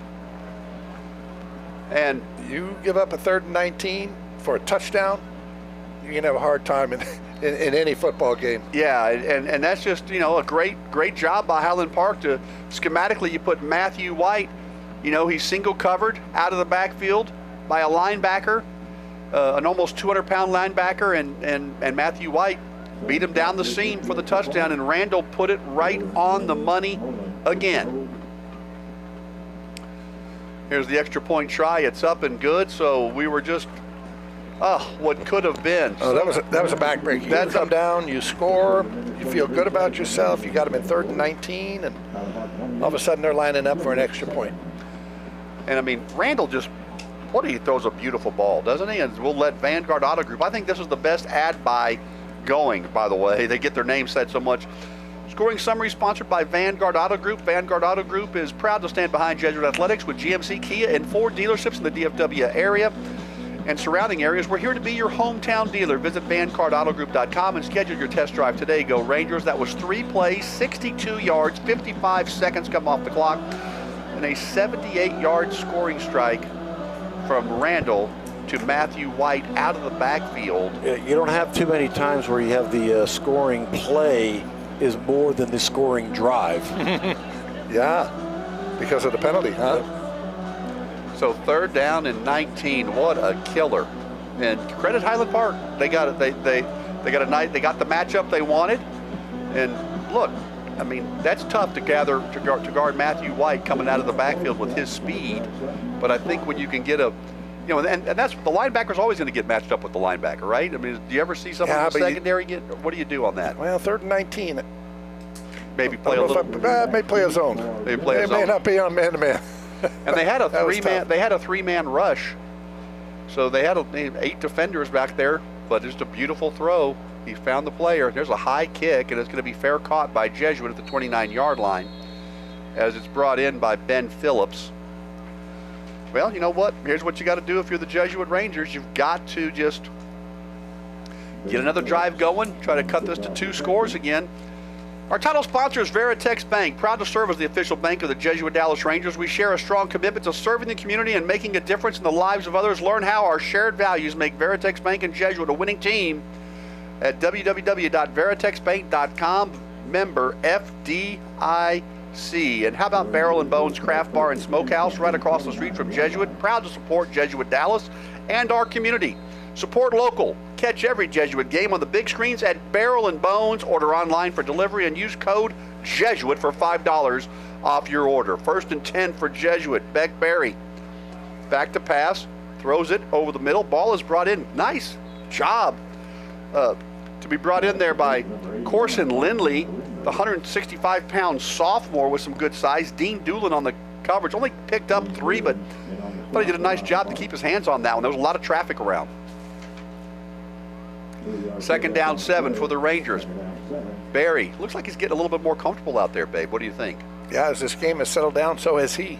He's looking deep down the left sideline, goes out of bounds, and that time they're not going to let they're not going to let Kirby get behind him. Good coverage out there. That's his 5th, count him 5th, fade or go route that Kirby has run there from the left side. The corner, now he's getting used to it. He's like, okay, I know what you're going to do. Now's the time to come back and just throw him a little hitch out there, a little stop route, because that corner, it was so far back on that one. Because the majority of the balls thrown to Kirby have been those downfield shots. Let's see if they maybe bring him back on some kind of a bubble screen. Let's see if they roll Barry out to the right. Big 3rd down and 7. Back to pass. Throws, caught, and he'll have a 1st down. Nice job. Good job by Barry. Satcher made the tackle, but he hit Max Smith, the 5'10", 150-pound junior, with his 2nd catch tonight. And his 1st down in Jesuit. That's a nice pickup on 3rd and 7. Excuse me. Yeah, and you talk about ball placement there. Max Smith comes out, runs a little option route to the left. He doesn't have the 1st down from where he catches the ball, but the ball is perfectly thrown that allows him, it's on the upfield shoulder. He takes it, he turns up, and makes the 1st down. You throw that a little bit behind him where he has to kind of hold up and stop. Now that the Highland Park defender makes a tackle. 1st and 10, now rolling right, Barry. He'll throw over the middle. Koenig's again with his 4th catch for another 1st down. And Koenig's just finding the spot in the zone, sitting down, gets the catch. Bo Jones quickly will get on it, but it's another 1st down for Jesuit. It seems like whenever they roll Barry right, Babe, good things are happening. Well, that, and he seems to have a connection with his receiver there when he rolls right. Nice job there again. They've run that 3 times. I think they've hit it all 3 times. That little hook route by the slot receiver. Yeah. And that time Barry could have tucked that and run. He had 2 white jerseys out in front and really didn't see many Highland Park Scots in the area, but he saw Koenig's, delivered a beautiful ball. He's 6'2". He's a big target to find there in the middle. Back to pass. Looking for Kirby over the middle, thrown a little bit high. Kirby brings it in, and he will be brought down for a short gain of 2. Bo Jones again. Well, Highland Park is a very sure tackling team, aren't they? I mean, they get on them. They're trying to set up a little screen there, and just never got it going. Yeah, I mean, as soon as the ball was delivered, Bo Jones came like a Mack truck. 2nd down 8. If you're just joining us, 28-7 Jesuit trails the number 7 ranked team in the 5A classification. They're crosstown rivals. The tollway tussle, Highland Park, about 3.1 miles, I think, from Jesuit's campus here to Highlander Stadium. 2nd down, we'll call it 8. Ball is swung out to the left side, got a lot of real estate out in front, gets a block, and that is inside the 25-yard line to about the 24. Lucas Mayer out of the backfield. Dylan Palmer brings, but boy, Barry's doing a nice job of hitting those receivers on the run out in space. Yeah, nice job by Lucas Mayer there. And then Kirby, his wide receiver on the left side there, he's actually running a route, but once he sees he doesn't get the ball, he turns his back to the ball carrier, which is exactly what you want to do, and blocks his man off him. So really nice job by Kirby. Well, nice analysis by the Bambino, Babe Laufenberg. I love it. 1st down and 10. 2 wide receivers right, 2 to the left. There's 2 men in the backfield. Handoff to Boob to about the 20-yard line. So he picked up about 4 on the play, and didn't really think he was going to get much on that, Babe, as Nick Vanderwest made the tackle for the Scots. We've talked about it. They've directed a lot of balls to Kirby, go routes. About 5 of them here. We're not even into the end of the first half. And I think it's time to try to get him a little hook or a slant, something other than, because that corner now, he said, hey, all they're doing is throwing deep balls, so you can get the underneath throw to him. 2nd down 6. Flag comes down Boy. again, and for the 4th time tonight, Jesuit is going to be penalized on a illegal procedure, and that's just not something you know. Brandon Hickman was an all Southwest Conference lineman, offensive lineman for TCU. He does such a great job with this team, and you don't normally see. Now, I'm not saying that was a lineman. Maybe it was a receiver that flinched. I didn't see who they called it on, but you just don't see very many illegal procedure penalties against Jesuit Rangers teams that are coached by Brandon Hickman. That's their 4th of the first half. It's 2nd and 11 instead of 2nd and 6. Yeah. That makes it hard if you just keep giving yards back. At the 25-yard line, 2nd down 11. Got to get to the 14 for the first down. There's the snap, rolling right, Barry. Looking deep into the end zone, and it's caught. Is he inbounds? He's out of bounds. I think he came down with it. Did he come down with it? I couldn't quite see. You know, I thought he did, but it may have been out of bounds. Look, I think it was just a little bit deep. Yeah, Barry rolling right through a beautiful ball, and I do think it was a little deep, but he kind of exploded. That was Lindley. Corson Lindley that almost brought that in. Let's see what do you see on the big screen? I guess he did not bring it in. Boy, good effort though. You think his feet would have been in, guys, where he made the contact? It's on the other side of the field, and I'm old, Tom. Yeah, it's as far away. It could not be in a worse position for us to try to make that. Now 3rd and 11. Now you're down 28-7. You figure you got 2 plays here. You're going to kick a field goal. You're within Magoo's range. Let's see what the Rangers can dial up on 3rd and 11. Taboob goes in motion. Here comes the blitz. Little screen pass. Gets back to the 21-yard line. For a moment, I thought maybe there was some real estate. Ronan Moreland quickly, though, up to make the tackle. Now it'll be 4th down at about 8. They had, when that play developed, I said, oh, they're going to get this. I could see the screen coming, and I said, they're going to get this. And Ronan Moreland just shot through there. Everybody else was blocked. And he comes through and makes the tackle. That's a good tackle by Moreland as well. That's an open field, one-on-one.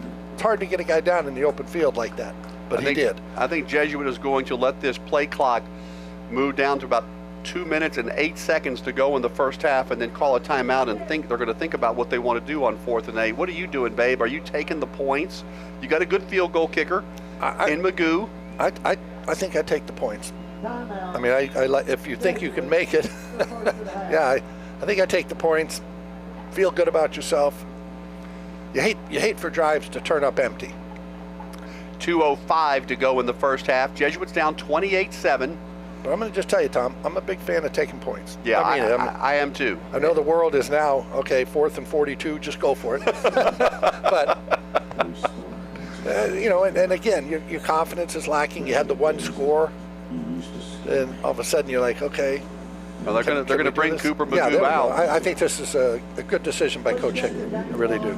Well, I'll tell you what is a good decision to you to say that you would do this game with us. Thank you for being here, Babe Laufenberg. He's doing this as a favor to me now. He's got Jesuit ties. Joe Willie Laufenberg, a proud Jesuit graduate. Yeah. What year did he get out? 2015, 14, 13? You say get out like he was in prison or something. At the time he was at the What year did he graduate? He was 2014. 2014. All right, the ball is going to be placed down at the 29-yard line. It's going to be a 39-yard field goal try from the right hash. Magoo did kick a field goal in the first game. Got it on, yeah, that right hash. A little tougher angle for him, but he's got a great leg. His brother, Noah Magoo, was the kicker the last 3 years here at Jesuit. Now it's Cooper's time. There's the snap, the hold, the kick. It's up, and it is no good. Pushed it wide right, had lots of leg. It didn't miss by much. Yeah. You know, when you're sitting here, when you guys are watching that at Cowboy Stadium, are you watching those kicks on the monitor? Because you really can't tell from, where we're sitting whether or not it goes through the goalpost or not. You know what's interesting? Yeah, the big screen has a kick from behind, so you can see it. But just in our little world, I know that Brad Sham, our play-by-play guy, he's got the kick. I take my binoculars and I focus on the hold to see if the laces are turned. And so I know Brad's going to tell us whether it's good or not. But I always like to look to see, did the guy bobble it getting it down? Whatever. So, well, he had plenty of leg, just didn't come through what we wanted, but 28-7. Quick throw out to the right side, has a blocker out in front, and out of bounds at about the 29-yard line. So now at 28-7, you've got 2 minutes exactly, and this Highland Park team has showed they can score points quickly. Timeout here, 2 minute. Yeah, Highland Park will talk things over on the sideline, and that'll give us a chance to talk about some of our wonderful sponsors.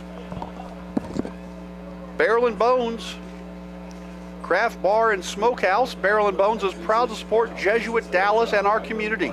Support local and catch every Jesuit game on the big screens at Barrel and Bones. Order online for delivery and use code Jesuit for $5 off your order.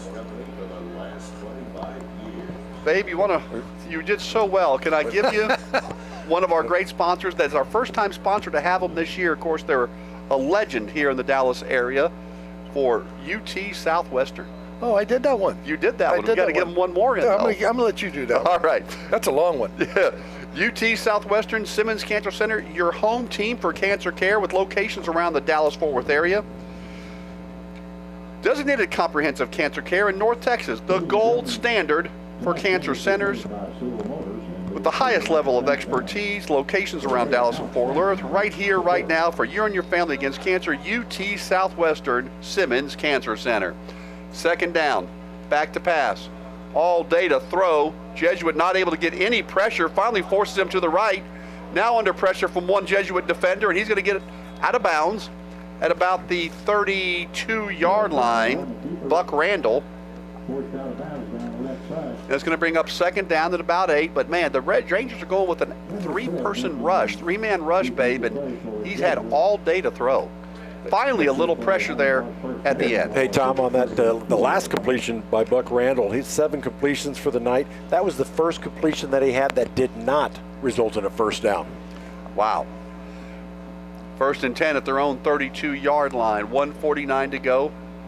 They fake swinging it to the backfield. They're running back out of the backfield now. Randall is under pressure and will let it go incomplete. The receiver was out of bounds. I saw the side judge back here, Babe, had thrown his cap to signal it. But it's a good decision. But we haven't seen many incomplete passes, have we, from Buck Randall tonight? Just 3. He's 7 for 10 now, throwing. Yeah, and you mentioned the hat coming off. Anytime, if you're watching a game, all the folks watching or listening to us, if they see the hat come off, the receiver went out of bounds. It's not a penalty, but if he comes back in, it's the first to touch, then it becomes one. Second down 10 for Highland Park at their own 32-yard line, leading 28-7. Here comes the Jesuit blitz. They run a little screen pass. Jesuit does a pretty good job of defending it, but he breaks a tackle and is going to be just short of a first down. Matthew White out of the backfield. Jackson Gare made the tackle, but now it's going to be third down and short for Highland Park at their own 40-yard line. Timeout on the field with 1:25 to go. You know what I really like, Tom? I talked about when the receiver goes out of bounds and the hat comes off from the official, signifying that, okay, now I've got an ineligible receiver if he comes back in and it's the first to touch. But whenever if there's a scrum, you see a fight, and you see the officials, the flag goes flying up, and then if guys keep going or there's another infraction, then they throw the hat in the air, and then ultimately, they have a blue bean bag, and that's to mark the ball for a fumble or any of that, or if you see a returner on a punt, they throw it right there just to mark that spot. So if they got to call a third one, then I don't know where they go after that. They take off their underwear, throw that in the air. But I always love it when the official when they're out of flag. Yeah, they're out of start. It's like I'm not sure where they go next. Third down and 1. Jesuit again with that same 3-man front. Handoff. First down up to the 45-yard line. Tackle was made. Jackson Gare was there again. Clock stops with 1:20 to go. Still lots of time left for an offense like Highland Park. First and 10 at their own 44-yard line, leading 28-7 over Jesuit. Remember, Jesuit will get the ball to start the second half. And Randall is going to be taken down for a sack at the 36-yard line. Tanner Krug made the tackle. Second sack of the night on Buck Randall. And nice job by Tanner Krug, the 6'6", 220-pound senior defensive lineman. Highland Park takes another timeout. They have one remaining. Jesuit has one timeout.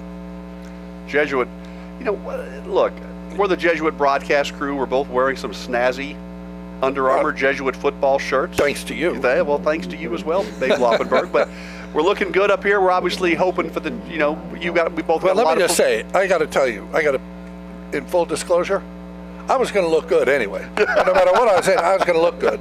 I just happen to look even better in the Jesuit. Yes, I like it. Thank you. We both got a lot of friends in Highland Park. Of course, you live in the Park Cities, and you're very well known and know a lot of the people in this program. And I know it's one of the reasons that you like doing this game as well, because you know players on, for both programs, coaches. You know Coach Allen very well. But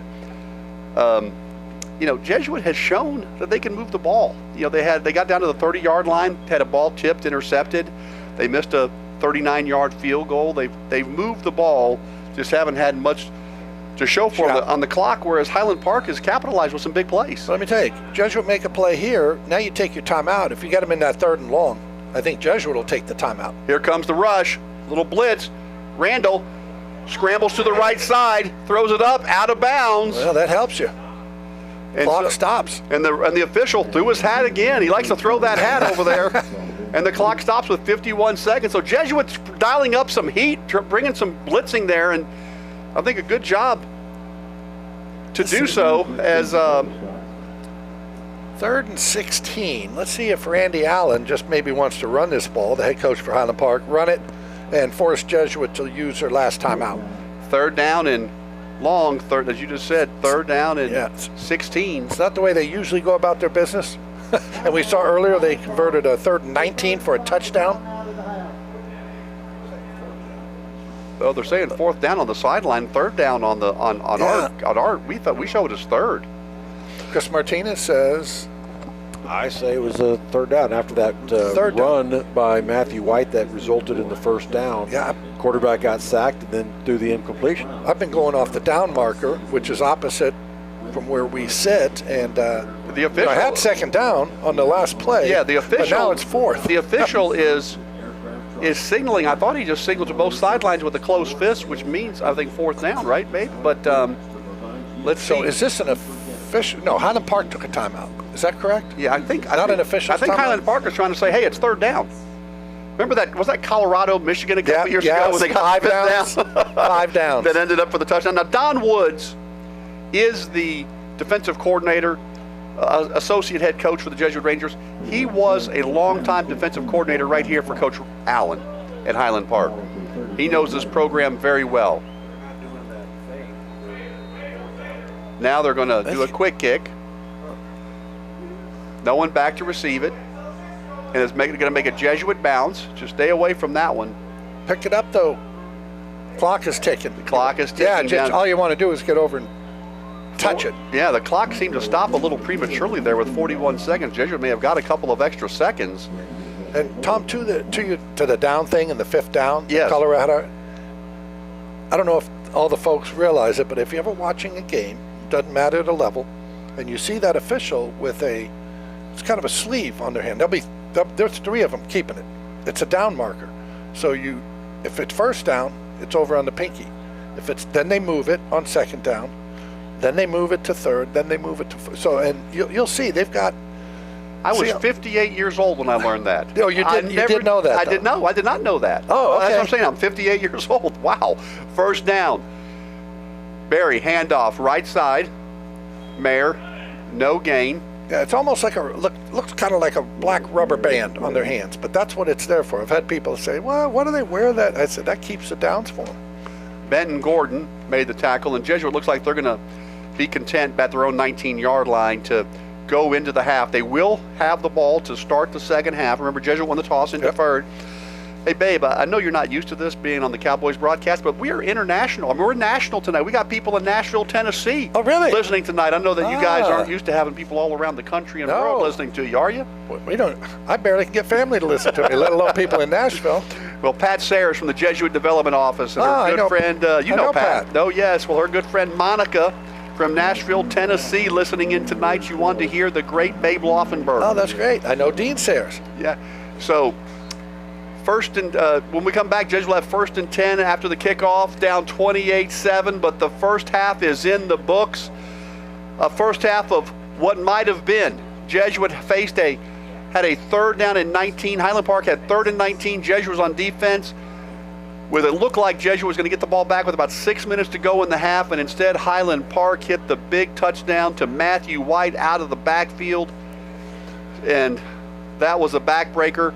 Jesuit still fighting out there. They'll get the ball. It's not over. Hey, it's 28-7. We've seen them come back from 28-0 here in this very building, and I am glad they're getting. And I think we've seen some positives tonight that we did not see in the first game and a half of the season, Babe. I know you haven't been here for the first 2 games. But the Jesuit offense has moved the ball, and Chris will give us all the statistics at some point during the halftime. But what's your assessment here as you think back about both teams? Yeah, the tip ball that you mentioned that got intercepted, that was a shame. Jesuit had the ball on the 30-yard line or thereabouts going in, and all of a sudden you get a score and you feel good about yourself. Ball gets tipped, it's intercepted. 2 plays later, Highland Park's in the end zone. But to your point, they're going to get the ball in the second half.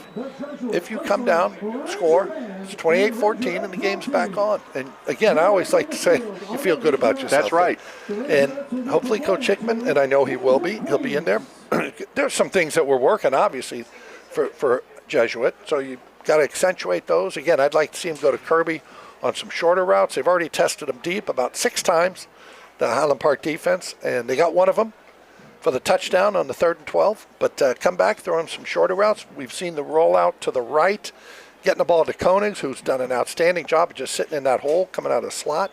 You kind of go back to that. I'm always a big believer in going back to what worked for you in the first half. So many times you say, okay, well, let's do this and this and this. And sometimes I say, you know what, why don't we do the things that really worked for us in the first half? Yeah, and I will tell you, I'm very good friends with Coach Brandon Hickman, and he and I have an annual lunch. We used to have it with Jack Fitzsimmons. The 3 of us did it for years and years and years. Right in August, we always get together, and we had our annual lunch this year, and both to talk about the game, talk about the season. He was very excited about the skill players that Jesuit has, and I think you can see why tonight is you got guys like, as you were just saying, Koenigs, Kirby. And unfortunately, they're missing two of their best skill players, right? Yeah. I mean, Shane Parker, and then you got Harlan Buechler, who's out tonight, who's outstanding. So we're going to have a halftime guest here. We'll bring him in. In radio, we take these. Let's see if we're going to have BJ Antes take over the headset that Chris Martinez normally has. And BJ, if you want to maybe pop down in that chair behind you there, and the 3 of us, you, me, and Babe. BJ, you take my chair. I've been sitting. I get stiff. Yes, Chris, can you lean back just a little bit so he can get that? There we go. So you get to hear us do the logistics live and on the air as BJ Antes, our vice president in charge of advancement. And we'll get the full title here in just a moment. BJ's not a big title guy, and I always get it wrong. But so joining us now on the broadcast, BJ Antes, one of my very good friends. Let's see, BJ, you still have nothing? Can you hear me okay? No? All right. Not quite sure what happened because we had Chris Martinez was hearing everything pretty good, I think, right? We'll try a different headset now for BJ. What do you hear, BJ? Hear me now? Okay, so. Gotcha. All right, well, BJ Antes, William L. Antes, I believe your official name, and I know every time I ask you this question, Vice President of Advancement. Am I getting that? That's good enough. Well, yeah. What is the institutional advancement? What's the right title? Let's get it out there. Just whatever you want, Tom. No, I want as a lawyer, I must get the title right. What is our title this year? Vice President of Advancement. All right, Vice President of Advancement, and BJ Antes, close friend, been at Jesuit. I think since, if I'm doing it correctly, I think it was 2002. Is that when you came on board? 03. I was a year off. And does such a great job. So glad to have you up here. Of course, a regular on our broadcast. For years, before Brian Montgomery came on the scene, BJ would, when I had to occasionally miss a game, would do games as the play-by-play announcer. Always did such a great job there. Is at all the games. BJ, let me just ask you, I mean, this obviously district is what matters. District is what we're playing for, but What a great atmosphere to come over here to Highlander Stadium, isn't it? With the kids, a lot of these kids growing up together, some of them going to the same schools, intermingling on a social basis. Big crowds for both teams tonight. What are your thoughts on the atmosphere? Yeah, it's, Texas Friday Night Lights. It's parked in the neighborhood and was walking across, and there was just so much spirit in the neighborhood. And, it's fun to be a high school kid and get these guys that are getting to play in these games. I'm sure they've been looking forward to this game since the schedule was printed, and both teams have the same colors basically, and like you said, know each other. So it's a lot of tailgating going on out there. I saw a lot of beat Jesuit shirts, so I was really happy that Highland Park took the time to print those T-shirts. So I guess we're living rent-free in their head there for a little bit. So. Talking to B.J. Antes, our Vice President of Advancement. That means he has got a lot of responsibility at Jesuit Dallas, and including the fundraising. And I know you've got a fantastic staff. Y'all have just done incredible work at Jesuit. You've been through some really big capital campaigns, putting the final touches, I think, on our most recent campaign, which I believe we refer to as the Front of School campaign, BJ. And talk to us about that campaign and where we are and a lot of the improvements that people are going to be able to look forward to see hopefully in the spring.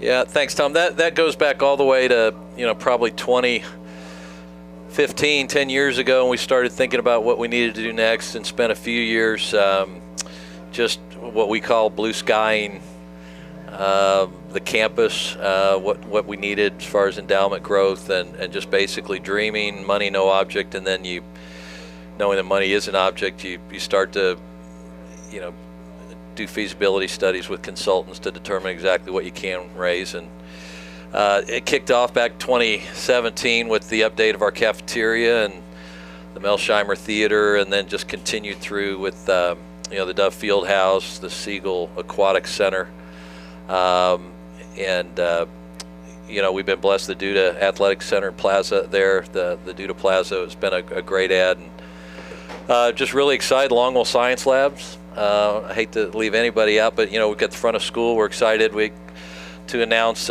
something special about our chapel here soon, and a little bit later in the fall, and that construction that everybody's been so patient with us on. We're looking forward to that being completed here this coming spring, and inviting everyone to come up and see it. Brand new center for learning upstairs. We'll have everything you could hope for academically up top, writing labs, math labs, lots of different modalities, as James Kramer has taught me to say, for different size study groups, and a new admissions suite and administrative offices, and then our chapel. We're extremely excited to have 83 years old here, and we're going to have a chapel that'll seat an entire class, about 350 capacity, Tom, right there in the front on Inwood Road, and we're really, really excited about that. And then we've already started planning what's next, but we'll let people breathe for a while. Now, BJ, I'm going to say something that, because you're one of my closest friends in the world, I know that you're going to disagree with, but I'm going to say it anyway, and I'm going to embarrass you a little bit. But I was talking to someone the other day who referred to you as a unicorn, as just a special individual with some special talents doing what you do to lead the fundraising, the development efforts.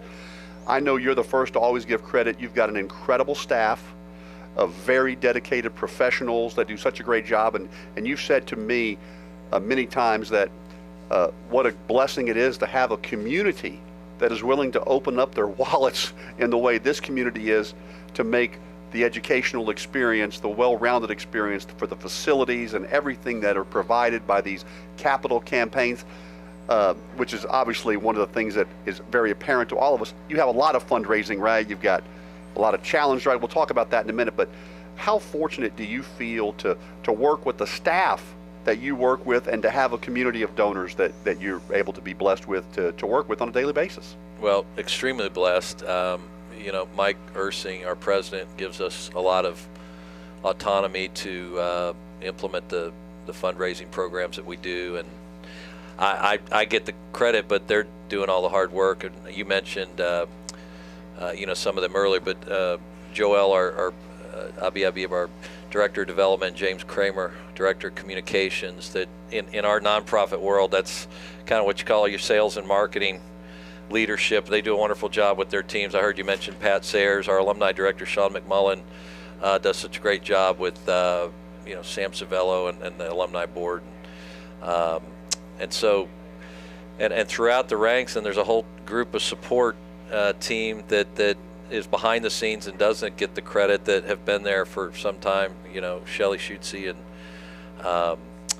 and Suzanne and the folks that just Viviana and the whole group. I can't name everybody. James has a wonderful team in communications with Candace, Katie, and Hannah and Brian. So everybody's working hard. You've met Timmy.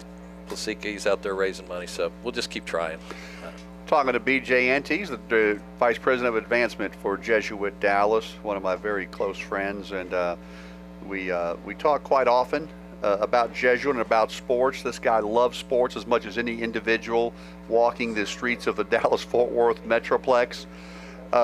Let's talk about, we talked about the capital campaign, but you guys have some other special traditions.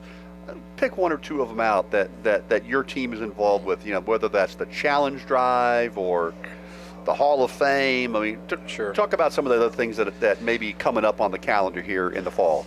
I guess from an event standpoint, Tom, the fall, the big ones you mentioned, the Modus Golf Classic is approaching. I know you've been kind enough to put a team in that. Now this is our 16th year. I've never missed one. You haven't. You've been great, and we'll have Diet Coke in your cart for you again. I appreciate that very much. Set. You mentioned the Sports Hall of Fame dinner that comes up in November, and so those are events. We have this is annual appeal season where we reach out to our parents, alums, parents of grads, et cetera, and even our teachers. I'm proud to say that our faculty and staff for 3 years running have 100% participation. That means every single teacher and staff member at Jesuit has made a charitable gift to the school, which shows that they lead by example. And I think that goes under the radar is really important. You mentioned about community that opens up its wallets, but they also give their time. And so much of what we're able to do is made possible by the gifts of time, that whether it's volunteers doing the little things or our board members, committee members that help us make good decisions toward managing the school's resources and planning for the future. B.J. Antes, our special halftime guest, Vice President of Advancement. B.J., one of the things that I think is a little bit newer. Now, you're probably going to tell me that's been around for 15 years and I'm just been asleep at the switch, but I don't think it has been, is this more than four. Is that a newer thing, or has that been around for a while? Alex Soich tell you to... No. Did he prompt you for that? No, okay. not at all. Right. We get Alex's name out there because he works so hard behind the scenes and doesn't get a lot of fanfare. And he and I had a talk on this topic today. The More Than Four is a branded name for our appeal that basically covers everybody else, but most prominently our parents of graduates and grandparents of alums, but also friends of Jesuit, corporations, all those other folks that we reach out to on an annual basis. But that is branded More Than Four, and that essentially meaning it's about more than the 4 years that the young man is at Jesuit, that formation continues on, and that's just someone came up with that name and we liked it and it stuck. But that's a newer thing, isn't it? That branding? Yeah, it's I'm going to say it's been around 6 or 7 years. I think 6-7 years, somewhere there. Yeah, and usually you get parents of an alum to chair that, maybe a couple of sets of parents. Is that right? Yep, we usually will get 3 sets of folks. This year, Rob and Michelle Rickman are the chairs. We always have the most recent graduating class, and as parents, they were kind enough to head up the class of 2025 effort. Heading up the effort for Richard and Mara Emery, who are chairs for, I'd say, more recent grants, but not the most recent class. And then Frank and Julie Hubach are our grandparent chairs and are the parents of Mara Emery, and they've been kind enough to lead that effort, and really means a lot to us that they put their their name behind all three of those couples to do that for us this year, and those that have done it in the past, we're really grateful.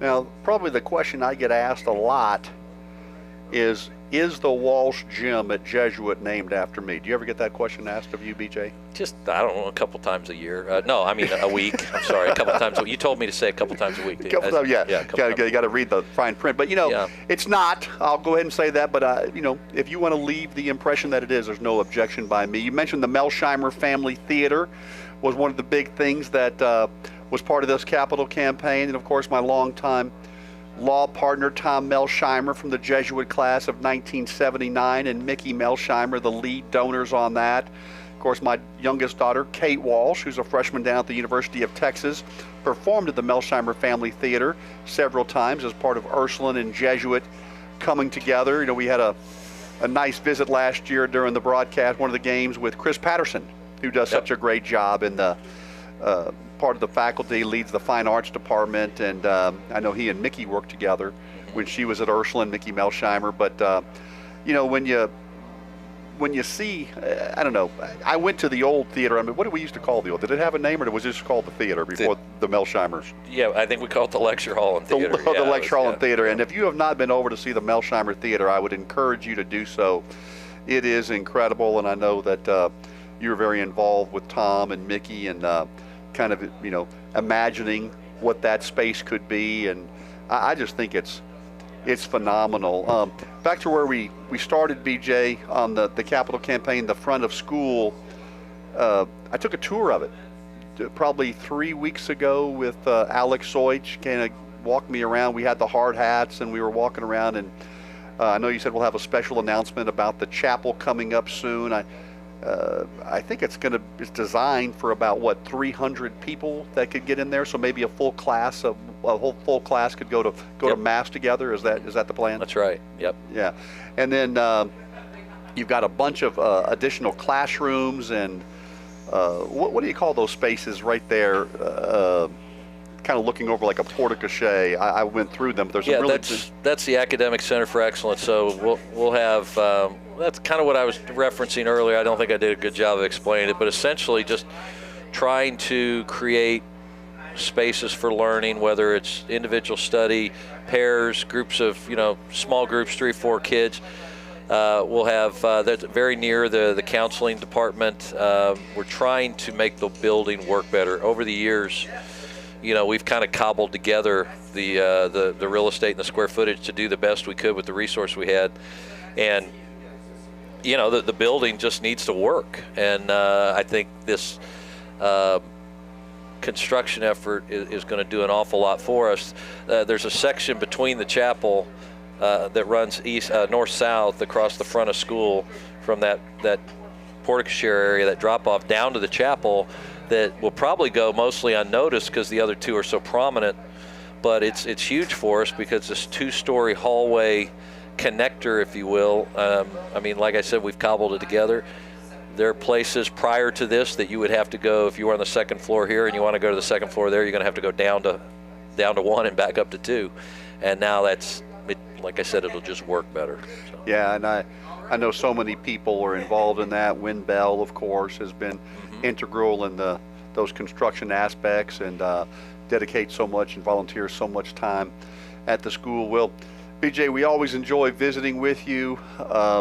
Shout out to Camille Antes, your wonderful wife, and also a wonderful friend. And I know that she might be. You think she's listening in tonight to hear the interview? There's not a chance. Well, BJ, is there anything else on your mind that you would like to mention? I don't know. I'm just trying to be funny. Now, I do want to shout out to our faculty.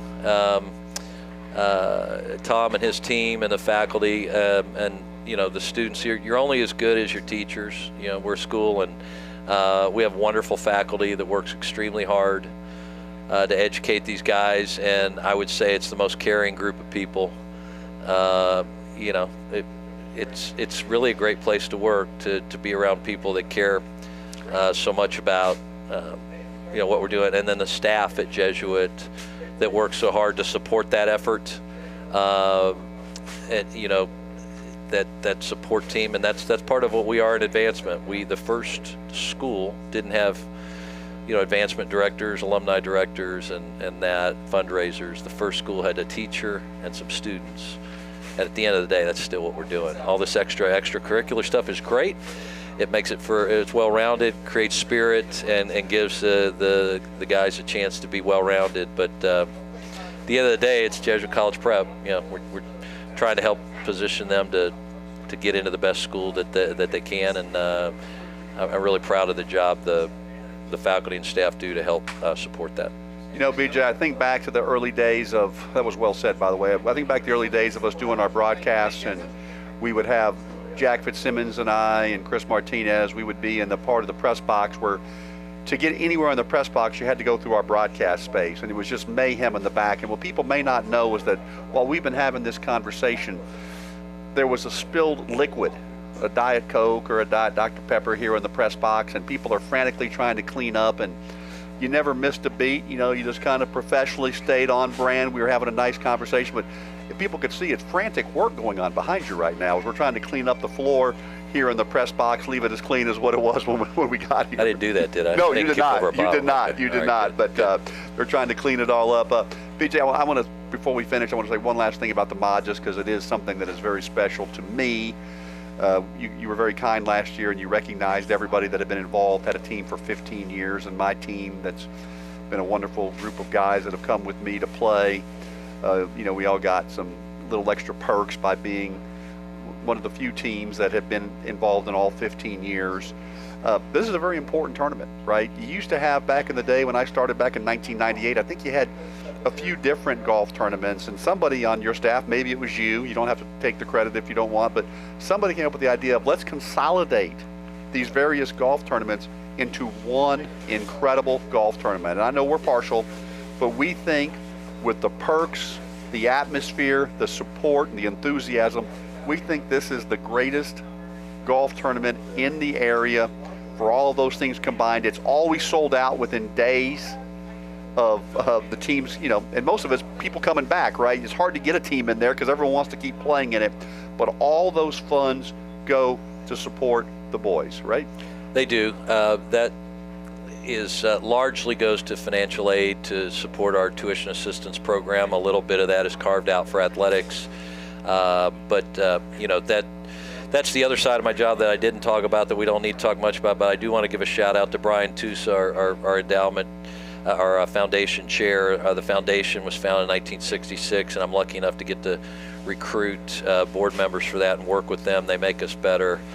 And that endowment at Jesuit throws off over $3 million a year to help support. Largely, about 80% of that $3 million goes directly to need-based tuition assistance, which I think is the lifeblood of keeping us core to our mission, which is making sure that guys that are qualified, that want to come to school at Jesuit, are able to do so despite their financial circumstance. And it's because of things like the Modus Golf Tournament and our celebration auction, as well as the alumni annual phone-a-thon that make that possible. And so really grateful for all the people like yourself that support those efforts.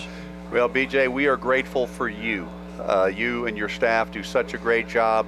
I appreciate your wonderful friendship that now is, over 2 decades. We have become good friends, and to have you and your support that you've given me in this radio program as we have built this over the last 28 years. You've been one of our biggest steadfast supporters, you and Mike Ursing, very much in our corner. We appreciate it. We appreciate you coming up and visiting with us tonight. Tell Camille that Tom Walsh says hi, and we always enjoy our visits with you. I appreciate you having me on, and big shout out to our dear friend that we miss, Jack Fitzsimmons. We love him and miss him, and can't be in here without mentioning him and thinking of him. So, we love Jack Fitzsimmons, and hey, how cool is it though? I mean, he was obviously very special to both of us, but how cool is that his son, Kevin Fitzsimmons, and his great friend Chris Ackles are taking over the reins as our main broadcasters. Kevin Fitzsimmons, Chris Ackles, I mean, I hope they do it for the next 28 years. Yeah, that'd be nice, wouldn't it? Because it'll be someone else's job to try to figure out how to replace it. You guys were hard to replace. Chris Thanks for the continuity, Chris Martinez. So I'm going to bow out so he can do the stats. Thanks for having me on. All right, thank you. That's BJ Antes. BJ always does such a great job. Okay, Chris, I know that you were one of the guys frantically in the back, so give us the scoop. We had a spill here in the back in the background, but you got it cleaned up. You and Carson Long doing great work. Hey, I was trying to take a picture for somebody else there. I put my 7-Up down on the chair, and the top was not completely on, and it rolled off, and I was, freak out. Well, you got it cleaned up, and Carson's still working hard. Go ahead now, Chris. You got some first half stats for us? First half stats, not very pretty for Jesuit. First downs, Highland Park won that battle 13-9. Third down conversions for Jesuit, 4 for 9, but 2 for 2 on fourth downs. Highland Park only had 5 third down attempts. They were 3 for 5. Rushing yards for Jesuit tonight, only 15 yards on 12 attempts. Passing, Jesuit 165 yards in the air, 16 completions for a total offense of 180 yards. Highland Park had a total offense of the first half of 325 yards, 92 came on the ground, 233 through the air. Jesuit penalized 5 times for 35 yards, 4 of those penalties for those illegal procedures. Highland Park only penalized twice for 20 yards. Jesuit punted twice for almost a 50-yard average. Highland Park punted twice for a 32-yard average. 1 turnover for Jesuit. It turned into 7 points for Highland Park off that tip pass, and then they did that into the end zone. And here's the big one that just surprised me. I had to double-check this one a couple times. Time of possession in the first half. Highland Park, even though they're winning 28-7, 7 minutes and 15 seconds. Jesuit had the ball for 16:45. 16 minutes in the first half to only 7 minutes for Highland Park. Individually, for Highland Park, Buck Randall, the quarterback, carried the ball 5 times for 38 yards. Isaiah Lee, 3 times for 9 yards. And Matthew White, 6 times for 45 yards. Buck Randall passing 8 completions, 233 yards, and includes 3 touchdowns, 77 yards, 72 yards, and 26 yards. Cannon Bozeman caught 3 passes for 109 yards, including a 77-yard touchdown. Case Messer only caught 1 pass in the first half, but that was for 26 yards and a touchdown. Charlie Olmstead, 2 catches for 17 yards. Matthew White, a couple of catches for 81 yards, including a 72-yard scoring strike. For Jesuit, not much on the ground, only 15 yards. Beck Berry, the quarterback, leads all Jesuit rushers with only 12. Beck Berry completed 16 passes for 165 yards. That included Cade Kirby, 6 catches for 44 yards, including the Jesuit first offensive touchdown of the year, 11-yard strike from Beck Berry. Corson Lindley caught a ball for 3 yards. Joseph Konings, first time we've called his name this year, 4 catches, 67 yards. Max Smith, 3 catches for 27 yards. And Lucas Mayer, a couple of catches for 20 yards. So all in all, I mean, Jesuit's had the ball for a long, long time, but they just haven't only been able to convert the one possession into points. So a 21-0 deficit at the end of 1, and they tied scoring in the second quarter 7-7. So a 28-7 deficit for Jesuit. And before you leave, Chris, great job as always, but I want to make sure Babe, who was kind enough to give his headset over to BJ Antes so we could visit with BJ, give that time of possession one more time, because that when you hear this time of possession, you would normally think that this score would be a lot different than it is. Yeah, 16 minutes and 45 seconds for Jesuit, 7:15 for Highland Park. Wow. It sure didn't seem that way, too. I had to do double and triple check. No, it didn't seem that way, right. but I will tell you, and if you listen to the Dallas Cowboys radio network, I will always which I do every week. Well, I always tell Brad Shammy, he knows this, he always makes fun of it in a good way. But I say time of possession to me is the least important stat. People say, wow, they held the ball for 20 minutes and the other team only had it for 8. I said, yeah, but they're up 30-7. Yeah, they're scoring quick. Right, so that's what's happening to HP. Yeah, Highland Park, the scoring drives, a 4-play, 1 minute and 6 second scoring drive. 1 play for 10 seconds for a touchdown. 10 seconds. 5 play for 1:32 for a touchdown, and a 3-play drive for 55 seconds and a touchdown. Wow. Well, great, Kevin. Thank you, Chris, very much. Babe Laufenberg, we welcome you back to the broadcast. I want to just publicly say how grateful I am to Babe Laufenberg. I know we've talked about that I'm great friends with BJ Antes, but Babe Laufenberg has become one of my closest really closest friends in the world. We text almost daily, maybe much to your chagrin. That you can't get rid of me. Don't call me. Yeah, that's right. If you want to get a hold of Babe Laufenberg, you got to be able to text. He's the great texter. Chris, you know why he likes me? Because he's going to be on the sideline. Because you give him tickets to the Cowboy games? Well, he's going to be on the sideline tomorrow for the University of Texas UTEP game. Yeah, Babe's getting me tickets, sideline passes with him. We're going to go down together and have a great in time. Austin? In Austin. Yeah. But, Babe, thanks for being here. It's just so special to the Jesuit community to have you here. And obviously, I know you love Jesuit. Joe Willie had a great experience here, but it's great to have you. No, it's good to be here. I really enjoy it. I really do. Love watching these kids play. And now I'm going to love watching Jesuit just go on about a 12-play, 80-yard drive. What do you think, 80, Chris? Nice return there by Lindley. Nice. Corson Lindley up to the 31-yard line. He got about an extra 15 yards. A late flag comes in. And then another one comes on the other sideline. But look at this. This side judge over here on the Highland Park side of the field threw his flag. He was 40 yards from the tackle. Well, these are going to be separate infractions because the second flag came out. I don't know if there was a little pushing and shoving going on at the end of that tackle, but these are going to be two separate infractions, and the officials are huddling up. Yeah, so I told you I was talking to him, Tom, the officials before the game on the field, and I always like to have a little fun with them. And anyway, I told him, Bill Vinovich, who is going to be doing the referee, the white hat, the guy that gets on the microphone and announces to the crowd the penalty, Bill Vinovich will be the referee for the Dallas Giants game. Let me listen in here. See if we get this call. He's trying to turn his microphone on here. Yes, he is.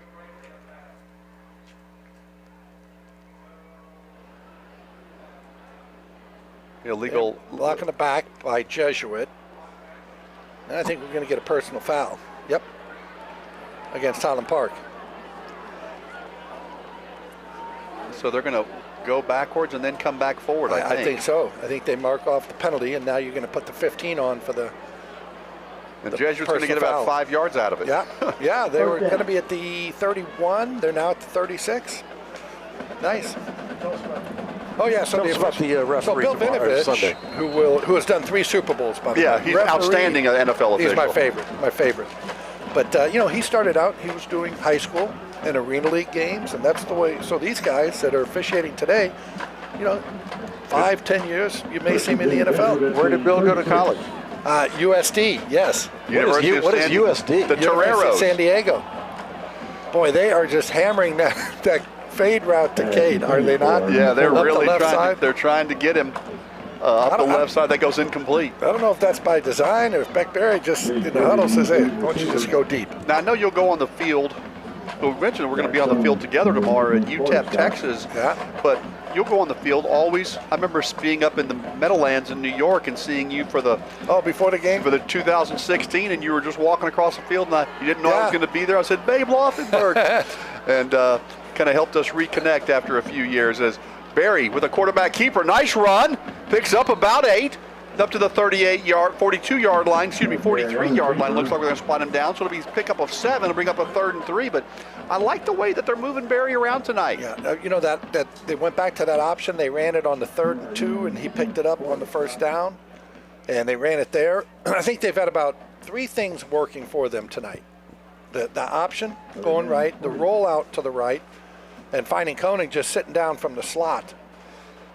Schoaf made the last tackle. Barry incomplete, trying to hit the normally very sure-handed Cade Kirby. The ball was a little bit high, but I think Cade brings that in 9 times out of 10. Now you got 4th and 3. You're down 28-7. I don't think there's any doubt that Coach Hickman is going to go for it. And that's a shame there because, as you know, Tom, I've said Kirby they've been just sending him deep, run him on a hitch, run him on a slant. They ran him on a slant. He was open, and they just didn't connect. But if they had connected, it's man coverage, and he's going to be running a while. And as I said, no doubt about it, he's going to go for it. He sends in the punter. So Magoo comes doesn't mean he's not going for it. Yeah, we'll see. Keep your eye on things. Jesuit does have some good fake punt packages, but here this would be the time to do it. Magoo's kick, flag comes down. They blew the play dead. Did Jesuit take a timeout? What did they call? Let's see what the official says. Delay a game.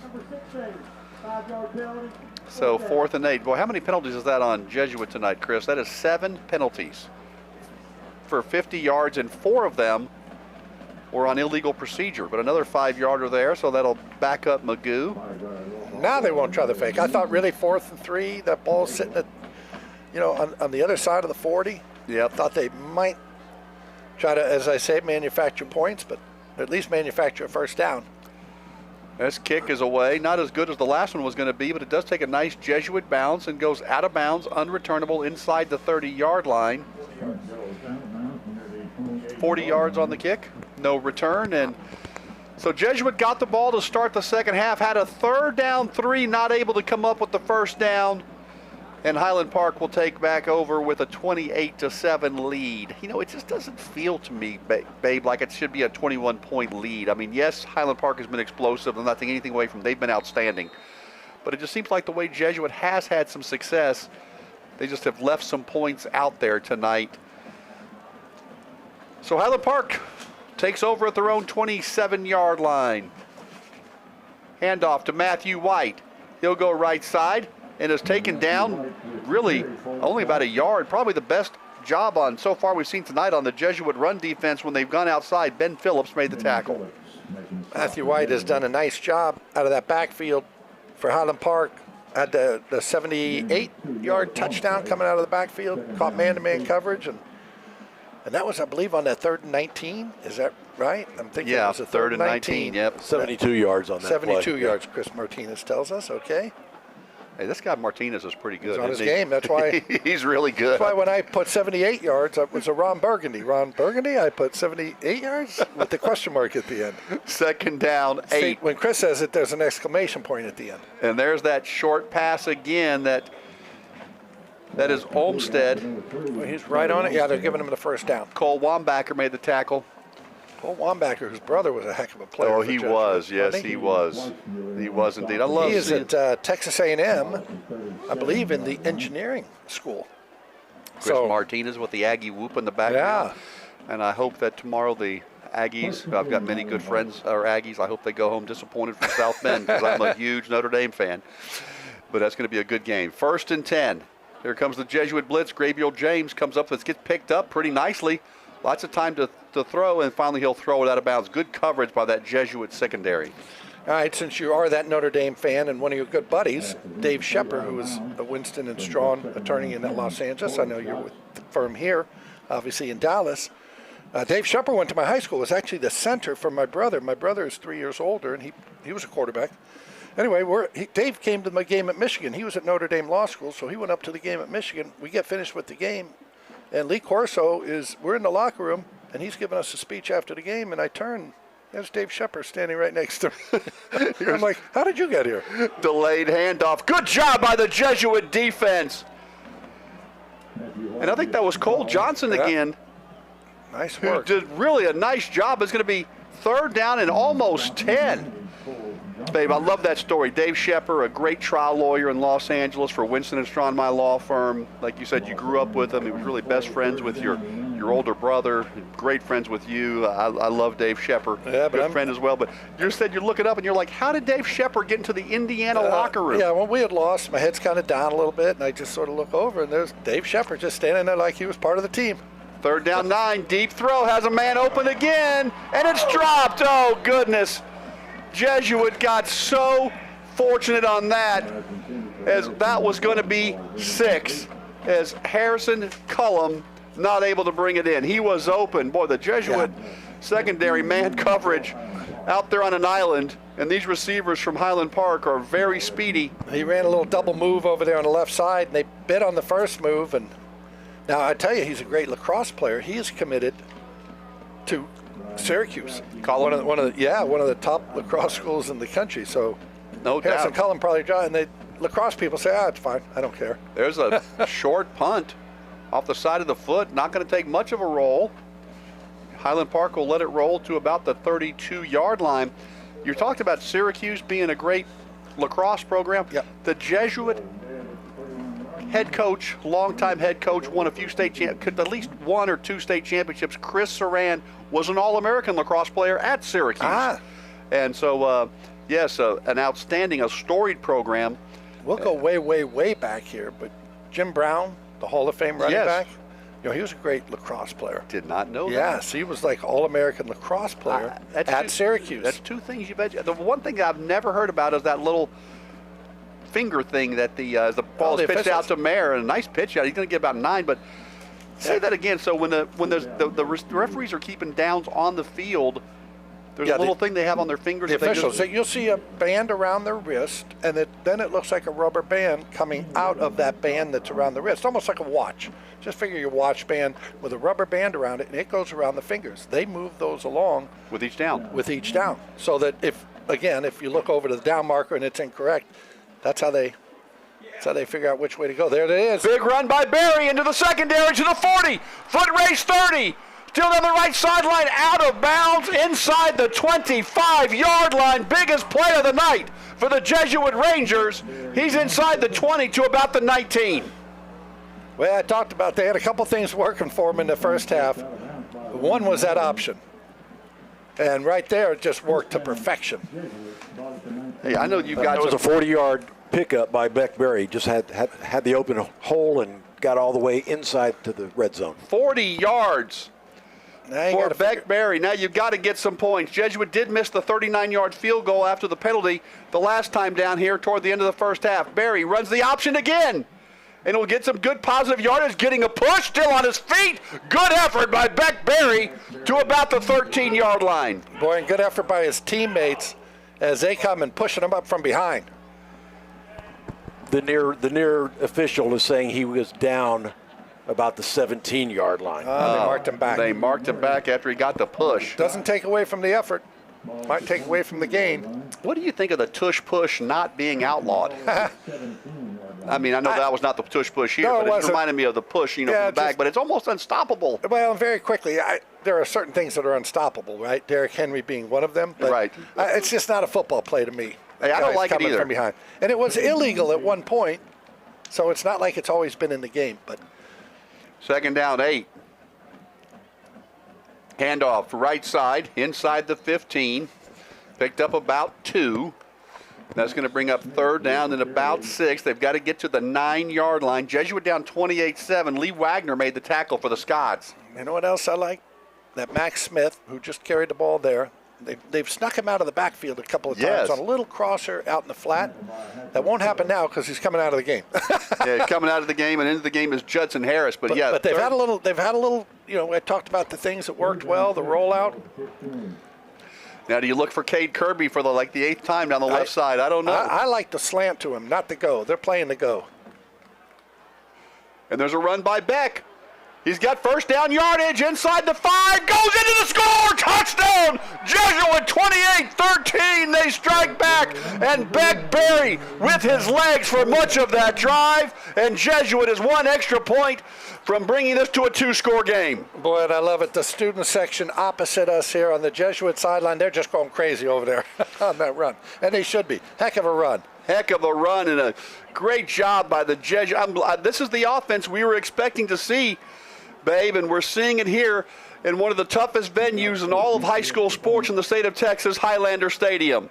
There's the extra point try. The kick is up, and it's good. I guess I'll correct myself to say that I said it 1 extra point for being a 2-score game. It was still a 2-score game, right, if it was 15, but now 2 conventional scores with the extra point. So Jesuit has made this in half.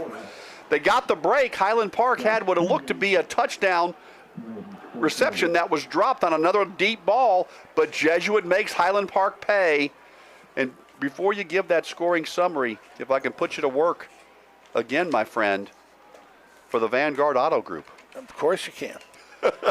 You come do us a favor, and we're putting you to work. No, this scoring summary is sponsored by Vanguard Auto Group. Vanguard Auto Group is proud to stand behind Jesuit Athletics with GMC, Kia, and Ford dealerships in the DFW Metroplex and surrounding areas. We're here to be your hometown dealer.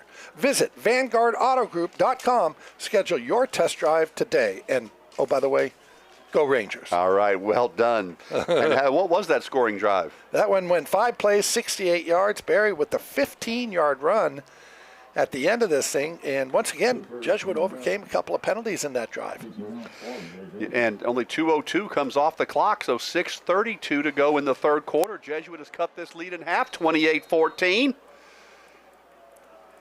And Magoo will do the kicking chores for Jesuit at his own 40-yard line. Our halftime show brought to you by Right Legal PLC. A little short kick. You know, Jesuit. Oh, they went onside. Yeah, they went onside. That was kind of a line drive onside, but now you're giving Highland Park the ball at the 49-yard line. And it was kind of bobbled, but a nice job. No, I'm good with that, though. Yeah, I am too. I really am. You know, again, we talked about it at the top. You got to manufacture points. And that's the way to manufacture possession.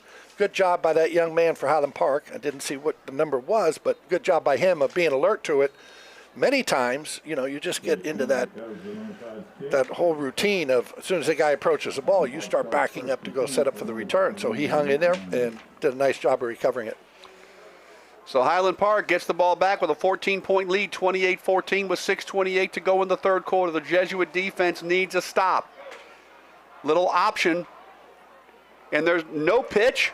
He'll hold it and is going to be brought down after a short gain at the 49-yard line. Great job by the Jesuit defense to string it out. Jackson Gare made the tackle. I like the way that the Jesuit defense really did not. I mean, he held that ball a long time. Yeah, he did. I kept waiting for the pitch, and he about 4 times he feinted like he was going to pitch, and ultimately kept it. But no, Jesuit did a great job of discipline with staying with their man. 2nd down 8 from the 49-yard line. 3-man front for Jesuit. A little reverse. Jesuit stays home, though, and does a good job to force him out of bounds for the loss. What a play by Cole Wambacher, who stayed home on the near side. And that's going to bring up 3rd down and long for Highland Park, and the Jesuit faithful on their feet on the far side of the field. Well, look at Cole Wambacher. Now, I mentioned his brother is down at Texas A&M in the engineering school. Engineering, Tom, my dad was a civil engineer, okay? Yeah. It's all about angles. It's all about angles and support, and that's exactly, he took the perfect angle to knock him out of bounds there. And I think that was Olmstead that came around on the carry. So 3rd down and 10. See if Jesuit can get some pressure. Another long throw, and it is overthrown, incomplete, no flag, good coverage, and it's 4th down. Jesuit got just enough of a pass rush there to alter the throw a little bit, throw in a little high, and Parker Sherman was the man that got some pressure. Sorry, Excuse me. No, Highland Park had kept their offense out there, but now Randy Allen, their head coach, says, I think we'll punt it. Well, a good job by the Jesuit defense. What a play by Wambacher on the reverse. This is that area of the field at the 52. You got to be careful of the fake punt from Highland Park. There you go. There's the kick. It's away from Lindley. It's going to take a Jesuit bounce again back to the 28-yard line. So they'll get some decent field position considering the ball was being scrimmaged from the just about midfield. Yeah. Only about 32 yards on the kick. Is that what you got, Chris? No, less 23. 23 yard. Wasn't it from midfield? 49-yard line of Highland Park. Okay. I don't know why I ever disagree with Chris. He's got it. It's only 23 officially from the 49-yard line. 22, right, Chris? Yes. Yeah, 22 yards. All right. So 5:29 to go. Jesuit down 2 scores, 28-14. Beck Berry runs the option again, keeps it, ball comes loose, and I think Highland Park may have it. They're signaling, but there's been no signal from the official yet. No, Jesuit has it. Wow. Oh, my. Babe, I fell for the oldest trick in the book, which is the defense. I'm watching the other team, but no, Jesuit had it. And I should have known because the official was right there, and he never made the signal. Tom, you're a basketball player, right? And a darn good one. And I believe you scored 53 in a game?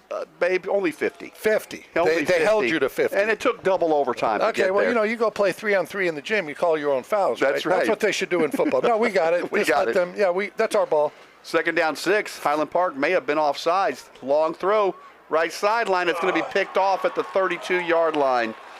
So Barry had double coverage, took a shot at Kirby, and it goes incomplete. I think Barry thought he had a free play. There's no question they jumped offside, but I did not see a flag come out. But then at the end of this, after the interception, they just shut the play down. I guarantee you Yeah, I thought the man was offsides as well. I think he thought he had a free play. I guarantee you Beck Berry thought he had a free play, and he just threw the deep ball. And he had it. He should have had a free play. You know, I'm usually on the official side, but they missed that one. And quite honestly, that's an easy call to make. Yeah, I thought he was offsides. He got the jump, and Berry threw it into double coverage. I think if we talked to him right now, he would say, "I thought I had the free play." You're exactly right. Boy, that's a shame. That's a shame. So now Jesuits defense quickly back on the field. Sudden change at their Highland Park 32-yard line. Handoff. Matthew White, Jesuits defense doing a much better job here in the second half. Cole Wambacher again putting his helmet in there. Only a 2-yard gain, maybe a yard and a half, babe, to the 34. Cole Wambacher is tired of me talking about his brother at A&M. He said, "Hey, how about talking about me? I'm having a heck of a game." Was his brother Harry? I'm trying to remember his name. Chris, do you remember Wambacher? It was Wambacher. We'll have to go back into the annals of Harry. Yeah, we'll come up with it. If you know, you can text us. You can tweet us at Radio Jesuit,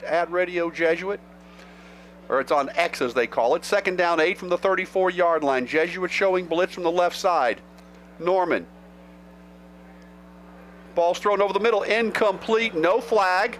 The Highland Park faithful wants it, but good coverage over there.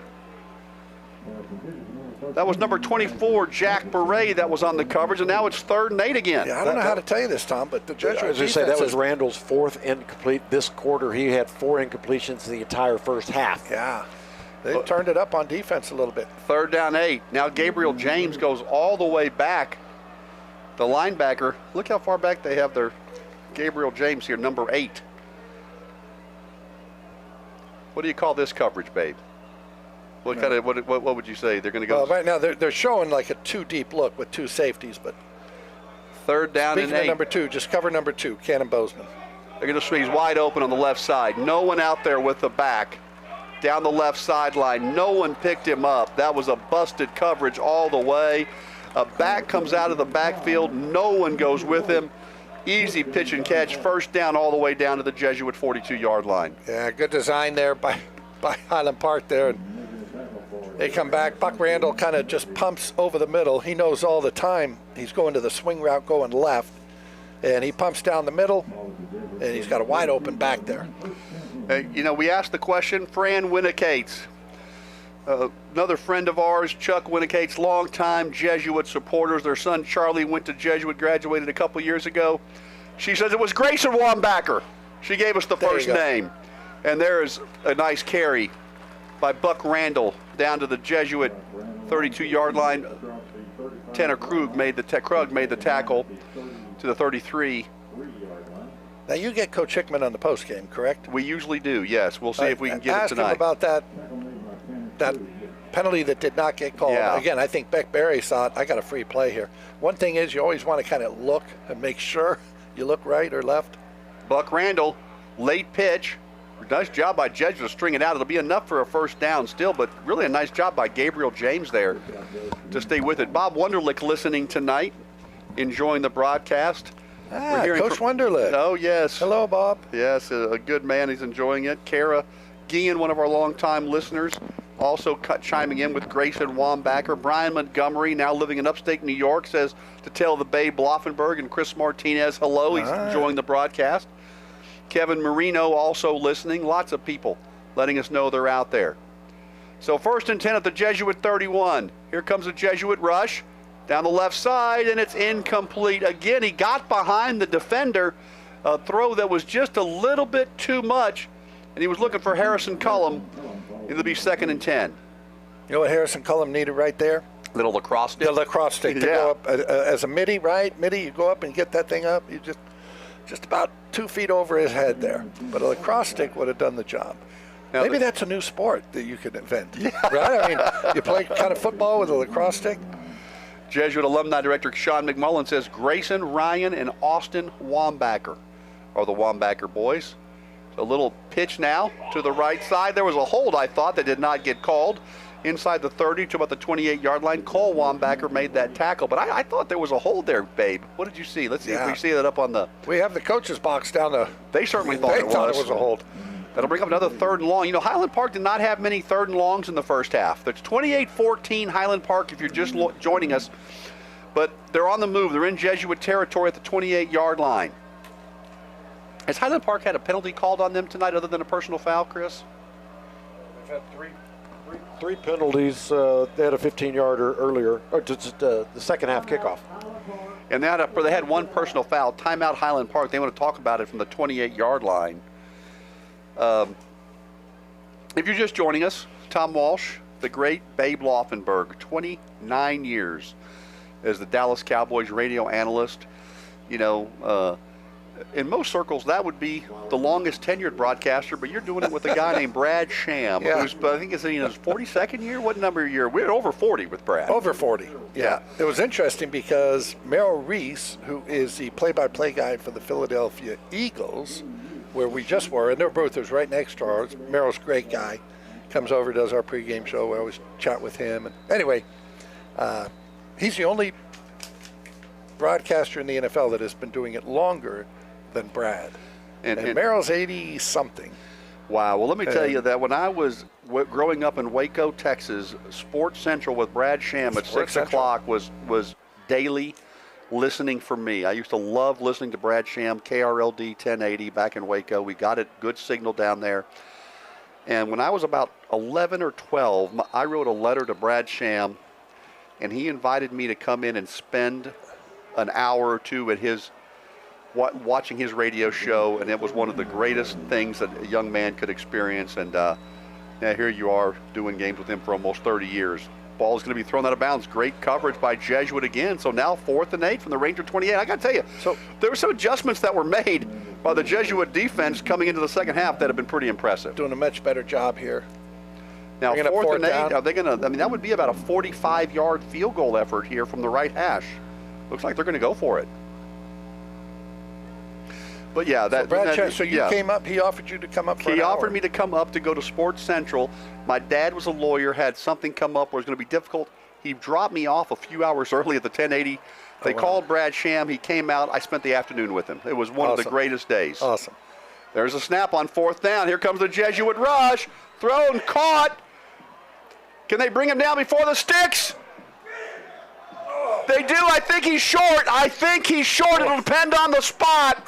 At the 23-yard line, I think it's about a half a yard short, and the Jesuit defense comes through. Boy, is he battling for the first down there. Joe Norman made the tackle. Case Messer, the wide receiver for Highland Park, I mean, what did he break? 3, 4, 5 tackles, and he almost got it, but Jesuit finally got him to the ground. Hey, wow. Dude, what a play. Now, Jesuit only down 2 scores with 1:37 to go in the 3rd quarter. 28-14, a Ranger score here would make this thing interesting. Beck Berry has been outstanding here in the second half in particular. There's the snap. Back to pass. He'll swing it out. Ball caught to the 30. Out of bounds to the 35-yard line. That's that crossing route that we've seen. And you were talking about him. Max Smith has been looking good tonight. Davis Satcher on the coverage. Yeah, that's a route that they had success with early. And as I say, until Highland Park wants to cover it, keep going back to it. Boy, we can't get ahead of it. Settle down, Tom Walsh. I'm talking about potential points here, but I'm pretty impressed that Jesuit has hung in here. Their defense has been outstanding in the second half. It was 28-7 at the half, folks. Highland Park is scoreless in the 3rd quarter. There's the snap. Berry rolling right. Ball's caught. First down. That's the sophomore. Corson Lindley, they think he's going to be special. Ronan Moreland. And when you see guys flashing like that as a sophomore, usually they make a big jump as a junior, and then seniors, they're almost unstoppable. So much difference just in terms of maturity, your body maturing. Yeah, to be playing varsity football. I didn't even play varsity football as a sophomore. And you're one of the most highly recruited. I think, didn't Bill Walsh call you the highest recruited quarterback he had ever recruited to Stanford? He said a lot of nice things that were totally wrong. Beck Berry takes it, keeps it, no gain. Can I tell you why I was okay not playing quarterback as a sophomore? Because my brother Dan was the quarterback. Oh, well, that's a pretty good reason. We had a long line of quarterbacks at Crespi High School in Encino, and my brother Dan played for 2 years, and I played for 2 years, and then my younger brother John, he played I love after it. I left. Now, he's 5 years younger, so there was a little gap of not a Laufenberg at quarterback, but then he took the reins again. That's amazing. 3rd down and 4 for Jesuit, their own 41-yard line. Quick throw, Lindley, first down. He's out of bounds at the 46-yard line. Dean Doolin. When we have a spot, I'm just going to kind of tease everybody here a little bit. When we have a spot where we can get a story in, maybe on a dead ball or a timeout or something, I'd love to have you tell the story about when our mutual friend, I know you've known him a lot longer, Jason Garrett, former head coach of the Dallas Cowboys, went to Crespi High School not too long ago, and I love that story, so maybe we can work that in, Babe. Let's work it in right now. So Okay. he stops in to my old high school. He was out there, I think he was interviewing Sean McVay of the Rams, and again, my high school's in Los Angeles, Encino to be specific. See if they get this playoff here, 15 seconds. Oh yeah, the clock has stopped, okay. Handoff. Nice surge to about almost midfield. They're only going to give him 2 as Davis Satcher brings him down, and that probably will do it. So this is perfect timing to tell this great story. So again, to set the stage, 28-14 after 3 quarters. Jesuit on the move, trying to cut this lead to 7. Tom Walsh with Babe Laufenberg, Chris Martinez, and Carson Long. And I've just teed Babe Laufenberg up with one of my favorite stories about Jason Garrett, former head coach of the Dallas Cowboys, one of your very closest friends in the world. I've become good friends with Jason through you, and I love this story, so take it away. Well, so Jason's out there doing an interview with Sean McVay, head coach of the Rams, the LA Rams, and he stops by my high school. He's always messed with me about the high school and where's the statue. And so anyway, he shows up on the campus, and it's a school day, so he's just wandering around, and the head coach at Crespi kind of sees him and says, basically, can I help you? I mean, it's a school day, and here's this man who they don't know wandering the high school campus. And he's basically, can I help you? You need something? And then he realizes, I'm Jason Garrett, I'm, former coach or whatever. The guy's like, and this is a football coach, right? He's like, oh my God, yes, so. Because he knows who he is once he says it, right? He just wasn't expecting the former head coach of the Dallas Cowboys, to be wandering Crespi High School, yes. Who's now on Sunday night, Football Night in America on NBC, and does the Notre Dame games. Now the downside is he asks, because I always told Jason they have a statue of me outside the stadium and throwing the ball, and he asked the coach, hey, where's the statue of Laufenberg? 2nd down 8. Barry, right side, looking for Kirby. He was out of bounds, incomplete, so he was nice coverage there to kind of force him out. But I love that story. Dean Doolin was on the coverage. That brings up another big 3rd down and 8. So I went out there, Tom, when I was out at Oxnard at training camp, which, again, about 45 minutes from my high school, but I stopped in just to look at the place, and they happened to be practicing, and the coach asked me to come speak to the team. Then he recognized, hey, would you? I said, of course. So after they finished practice, I talked to the team. So I told Jason, difference between you and me, they called security when you were on the campus. They asked me to talk to the football team, inspire them. By the way, my high school's 3-0, Tom. I love it. 3rd down 8, big 3rd down for Jesuit. Over the middle, caught Lindley. He's going to be short of a 1st down, but it's only going to be about a yard short. It'll be 4th down and 1. How about the sophomore, Corson Lindley? Nice job there, nice slant route. And it's interesting, now Kirby, our wide receiver there, Kate Kirby, he's been on the left side all game, but now they've been playing him on the right side on this drive. Martin True made the tackle. Beck hands the ball off, and he's going to be short of a 1st down, and Highland Park is going to have it. I think a little bit of a trick play there. I think they direct snapped it. It wasn't quite the Bummerooski, but it was similar.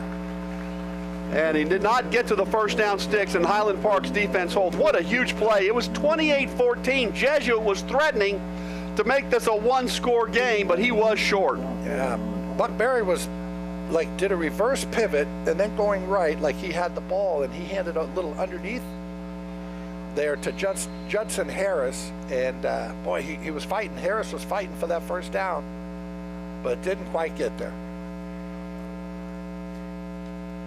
Jesuit quickly getting their 11th player on the field. Here comes a little wide receiver pop. Has some blockers out in front. Going to get some nice positive yardage near a 1st down to the Ranger 47-yard line. Ben Phillips made the tackle. Babe, I need to talk really quick about complete land sculpture here. Tonight's 3rd quarter was brought to you by Complete Land Sculpture. Creating beautiful outdoor spaces for over 40 years, from initial design, construction of pools and structures, planning, installation to year-round maintenance, Complete Land Sculpture is proud to keep North Texas looking at its best. We're honored to be the longtime supporters of Jesuit athletics. Contact Complete Land Sculpture for more details. And there's there's Matthew White again with a big run. The Rangers really did a good job of bottling him up in the third quarter, but that time he got loose. Ben Phillips finally brought him down, but that fourth and short, Rangers do not convert, babe, and now Highland Park's on the move. Yep. Matthew Wright has had himself a nice game. Good, tough runner. Had the long 72-yard touchdown reception out of the backfield, but he's running hard. He's a good athlete. He is at the 34-yard line of Jesuit. Handoff, left side, Matthew White. Good job by Jesuit. Simon McGoldrick brought him down. Funny, that time he just looked a little bit tired. He didn't have the same bounce in his step that he had on the previous carries. And I thought McGoldrick did a nice job of kind of breaking down there and making the tackle. Complete Land Sculpture, 214-949-4689 for all your landscaping needs. Complete Land Sculpture. And our halftime show sponsor was Right Legal. Life situations sometimes seem daunting and you don't know where to start. Our trusted group of professionals at Right Legal specialize in helping with all matters relating to estate, probate, business, and tax issues. Paul Wright from the Jesuit class of 1986, Right Legal PLLC. And the Rangers defense does a great job again. They get the sack, only about a half of a yard. Tanner Krug got back, and that'll bring up another 3rd and 10, and a big 3rd and 10. I think they're outside of field goal range, babe. It'll be about a 52-yarder if they didn't gain a yard from here. Yeah. I don't think they passed up on the field goal from about 45, so I doubt they would attempt one at 52. Big 3rd and 10. The Ranger defense, can they stop this outstanding Highland Park offense again? Buck Randall has been so clutch tonight. 3rd and 10 from the Ranger 35. He's going to swing it out to the left side to Matthew White. Forced out of bounds, short of a first down at the 29-yard line. It's going to be 4th down at about 4 from the Ranger 29. It would be about a 46-yarder from here. I think Highland Park will go. What do you think? Yeah, it looks like they're keeping the offense on the field. Boy, Jesuit, I don't want to say they've been so close. I know it's 28-14, but they've been so close. They have been. So I'm very proud, though. Need another stop here. I'm very proud of the way that they have. In the second half, their defense has shown up. Can they get another stop on 4th and 4? There's the snap. They'll swing it out to the left side, first down. That's the second play in a row that they ran the same exact play. They got their back out of the backfield, and that time it was Isaiah Lee. No one was there to stop him, and it's a first down. 2 plays in a row. That's tough to defend, though, isn't it? Yeah. But I'll say this, though, now, again, Jesuit has not given up the big play on this drive. Now, they obviously, Highland Park took over in good field position after they stopped Jesuit, but it's hard to sustain these drives if you don't get a big play in there. 21-yard line of Jesuit. Going deep, left side, and it's overthrown, incomplete. Boy, these Jesuit cornerbacks have really been on an island tonight. Single coverage, good coverage there, high throw, incomplete. That also stops the clock with 8:35 to go. And there was almost that big play. As I was talking about Highland Park not getting the big play on this drive. Babe, are you impressed with Carson Long and his spotting abilities? Jesuit senior sitting behind us tonight. He's been great tonight. He's for 4 years he's been up here with us. One of my favorite all-time students. You know, Chris Ackles, who has taken over the regular play-by-play duties when he's not at Notre Dame football doing the public address as the quarterback keeper, he was also in the same role as Carson Long. So maybe one day Carson Long will be calling these games. Ball down to the 14-yard line, short of a first down. It'll be 3rd down and about 2 or 3, depending on the spot. McGoldrick made the tackle. Carson, I just want you to know, if you ever do these games, I'll do every game with you. I can only take Tom for maybe once, maybe 2 games a year. We got Babe Laufenberg coming back for the Lake Highlands game. Yes. We're getting a 2 for this year. Look out for Chuck Smith from Lake Highlands, the quarterback now. Oh, he's good. 3rd down and 3. Big play here for both teams. 28-14, Highland Park leads. Back to pass, quick swing out to the right side. He breaks a tackle. 2 Jesuit Rangers had a shot at him. He did not get into the end zone. He did. Yeah, they gave it to him. They gave it to him. Yeah. Okay. Well, I don't want to say they gave it to him. He earned it. Yeah, we'll have to look at that. I didn't think he got in. Tackles, and the Rangers had him behind the first down yardage too, and that'll be one that will be haunting for the Jesuit Rangers. Look, these young men are trying as hard as they can. They're trying to make the play.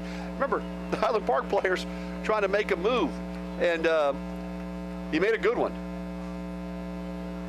Was that Matthew White?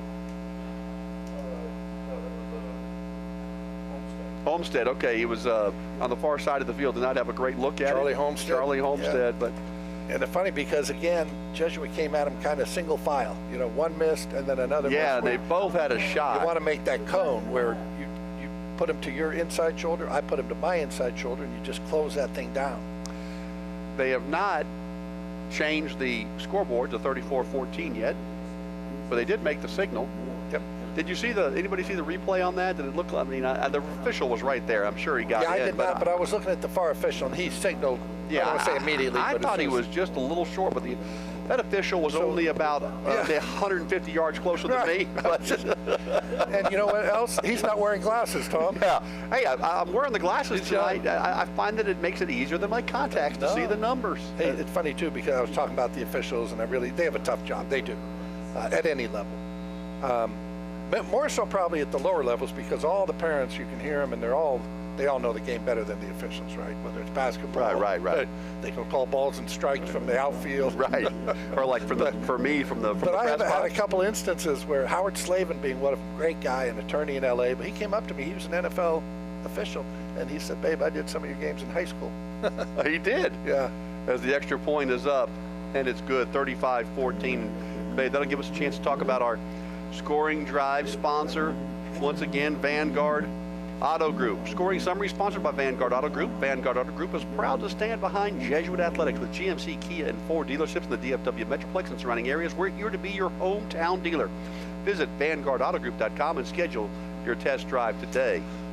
That scoring drive, 8 plays, 56 yards. Olmsted there with the 14-yard reception from Randall. And again, he did all of that on his own.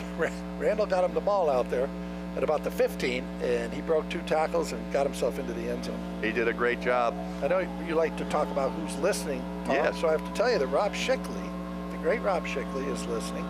And Rob works at Tony Fay PR. Tony Fay PR, as you know, has done our Luke Laufenberg Fight Fund fundraiser, pro bono. So hello to Rob. Rob used to be with the Dallas Stars, and he was great to work with then when I was at CBS 11, and he's still great to work with. And also, I got to tell you, his sister, Jane Martin, is also listening. Oh, wow. This was a great... You're bringing extra listeners to the broadcast, Hey. Babe Laufenberg. Well, and I hope the other sisters are listening. Yeah. I flew to New York one time, Tom, very quickly. I get off the plane, and he had his, I think, 3 sisters. Rob is a relatively calm, easygoing guy. The 3 sisters, they were just... Well, we welcome them to Yeah, our we welcome all of listenership.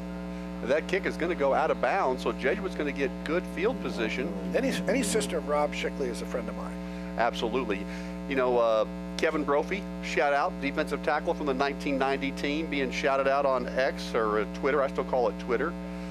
Your old neighbor, by the way, Robert Thaley, who's got a senior at Jesuit this year. Is he listening?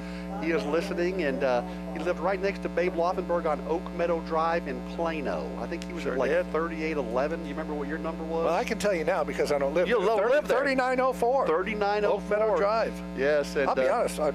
maybe he was 3911 if you were 3904. Yeah, I'm 3904. Yeah. And then we moved out only because my brother moved into the neighborhood, and I said, let's go. John Laufenberg. Yeah. That was the neighborhood. House went down like 30% in value the minute he signed. Well, I remember when I lived only about maybe half a mile from y'all out in Plano at the time. I lived out there for 17 years. And I remember, You never invited me over, Tom. and we never got to You visit. never invited me I over. got to meet Joan, but never met the great Babe Laufenberg back in those days. So back to pass.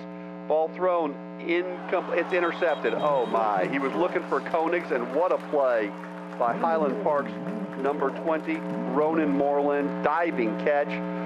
They were trying to hit Koenigs, who's been outstanding tonight. It was a little bit on the move. Beck threw it a little bit beyond the reach, and what a catch. And now Highland Park is in business with a 21-point lead, only 7:42 to go in the game. Yeah, just a corner pattern. They've run that from the slot with Koenig hooking up about 3-4 times. I think completed all of them. This time they send him to the corner, which is good. You know, they start looking for that. And just a slight overthrow.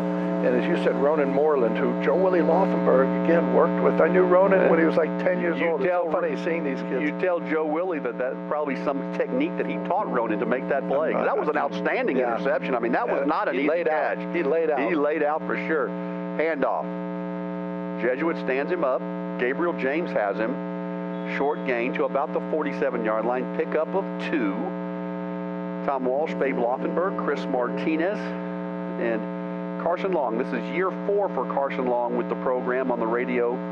I keep calling it the radio. We're just YouTube these days. Yeah. Chris Martinez and I are in our 28th year, and you and I are doing our 2nd official game together, but we've been friends for a long time. And Is this only number 2? this we did Highland Park last year, and you were going to do the year before, but remember you got sick. Yeah, I did.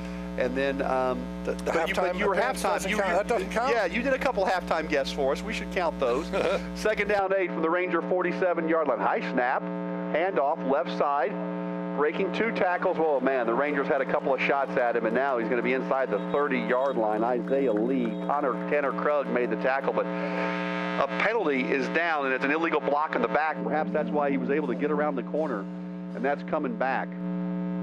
Boy, the Jesuit defense needs a stop. Got to get the ball back to their offense. They're down 21 with 6:48 to go.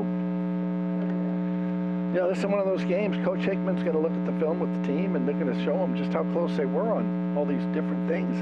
Oh, yeah. Again, the score 35-14. It won't look that way if you just, I would say pick up the newspaper, but people don't pick up a newspaper anymore. But if you look at your Twitter, but Jesuit has fought very well in this game. And again, they're just a couple of plays away from really being in this thing. And this is number 17 of the state in 5A.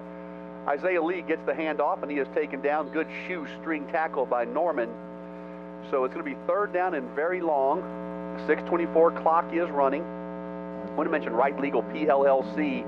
Paul Wright from the Jesuit class of 1986, our halftime show sponsor.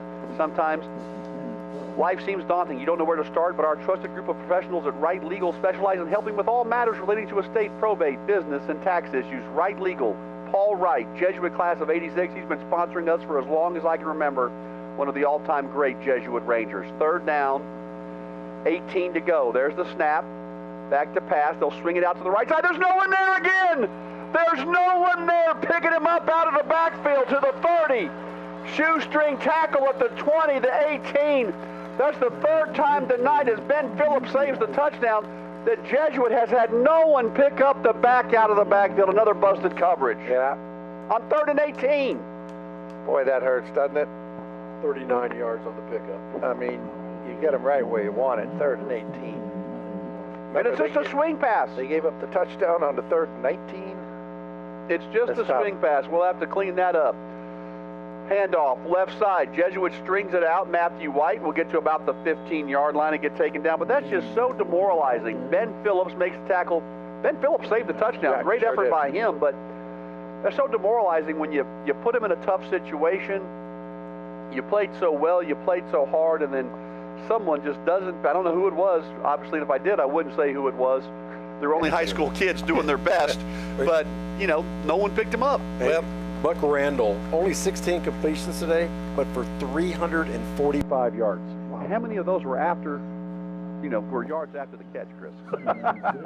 You want me to give you the quarterback rating too? Yeah, What was the yardage? 340? 345. Over 20 yards of completion. Wow.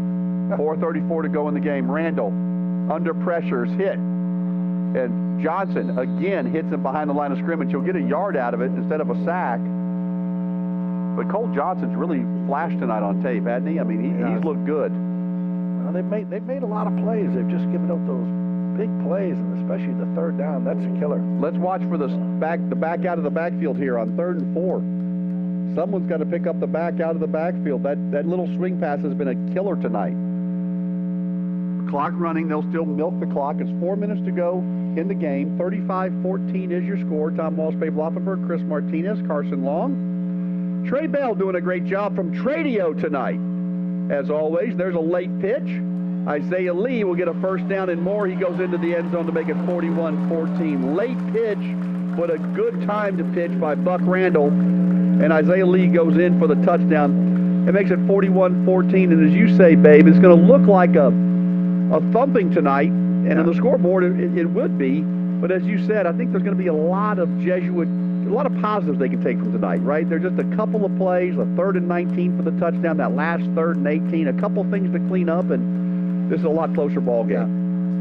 And they've continued to fight. And they've continued to fight. It's all Brandon Hickman and Bob Wonderlich teams do. They never give up. Jesuit was offsides on that extra point, I think. No flag came out again. I say again because we saw. And maybe they're saying, hey, it's 42-14, Walsh and Laufenberg. We're going to just let that one go as the kick is good. Isaiah Lee with a nice run here. Yeah, because Highland Park has kind of got their backups in there. Boy, he looked nifty, and I know he's a great character kid. Yeah. Make a heck of a run right there. I mean, he showed some shifty, nifty moves there, but also a great kid.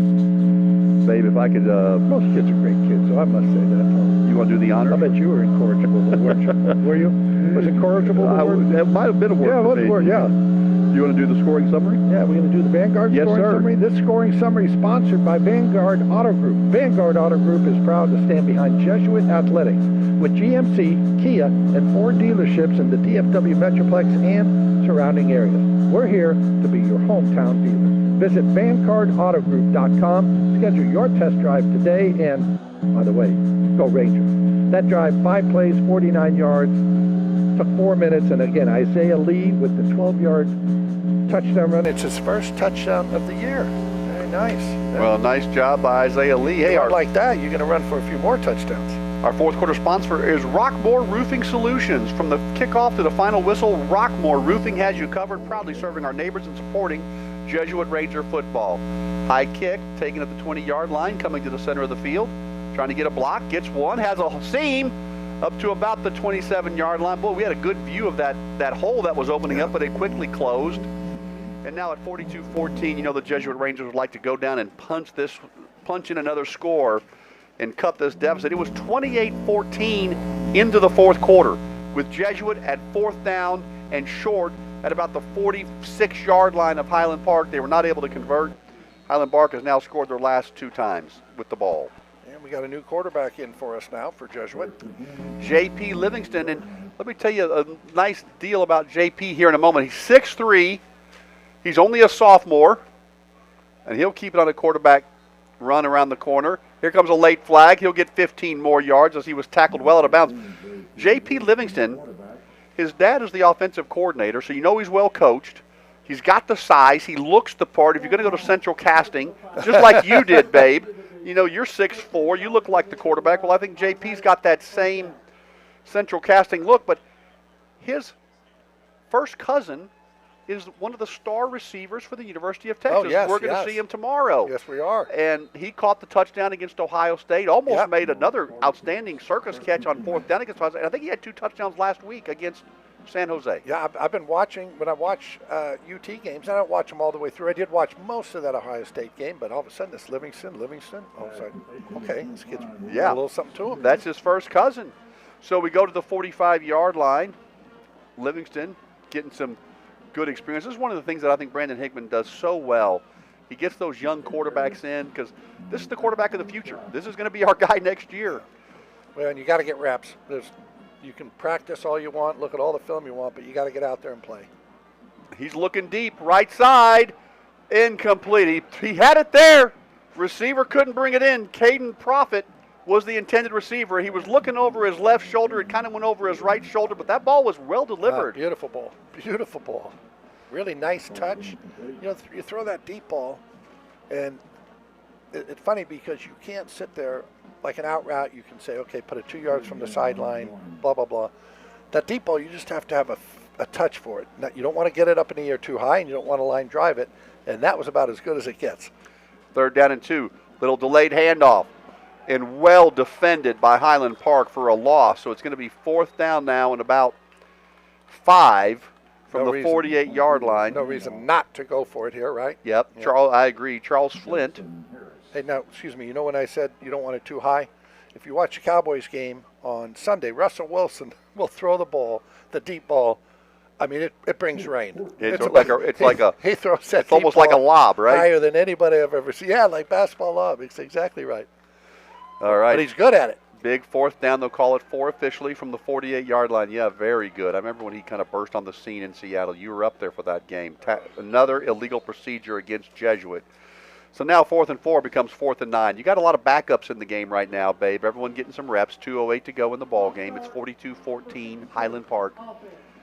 I think Highland Park is going to be a real threat to win this whole thing in 5A again. And Jesuit's going to be a better team in district because of playing teams like Hebron, New Orleans Jesuit, and here at Highland Park. But again, folks, I'm not trying to make any excuses. Highland Park has been outstanding.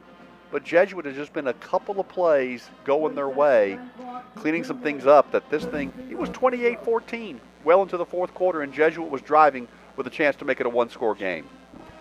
As there's a timeout on the field. I was going to say, it's a 2-minute warning. We were talking about that earlier, if they changed the rules, and I thought in the first half when they stopped it, it was just a coincidence that a timeout, but evidently not. I didn't know. Is that a new rule this year for high school? It is. 2-minute warning. It's now they don't call it a warning. They call it the 2-minute timeout. Isn't that funny? Yes, I took your thunder. I apologize. No. I knew the answer to that one, babe. You don't know the answer to this one. Give it to me. You know how the 2-minute warning in the NFL started out?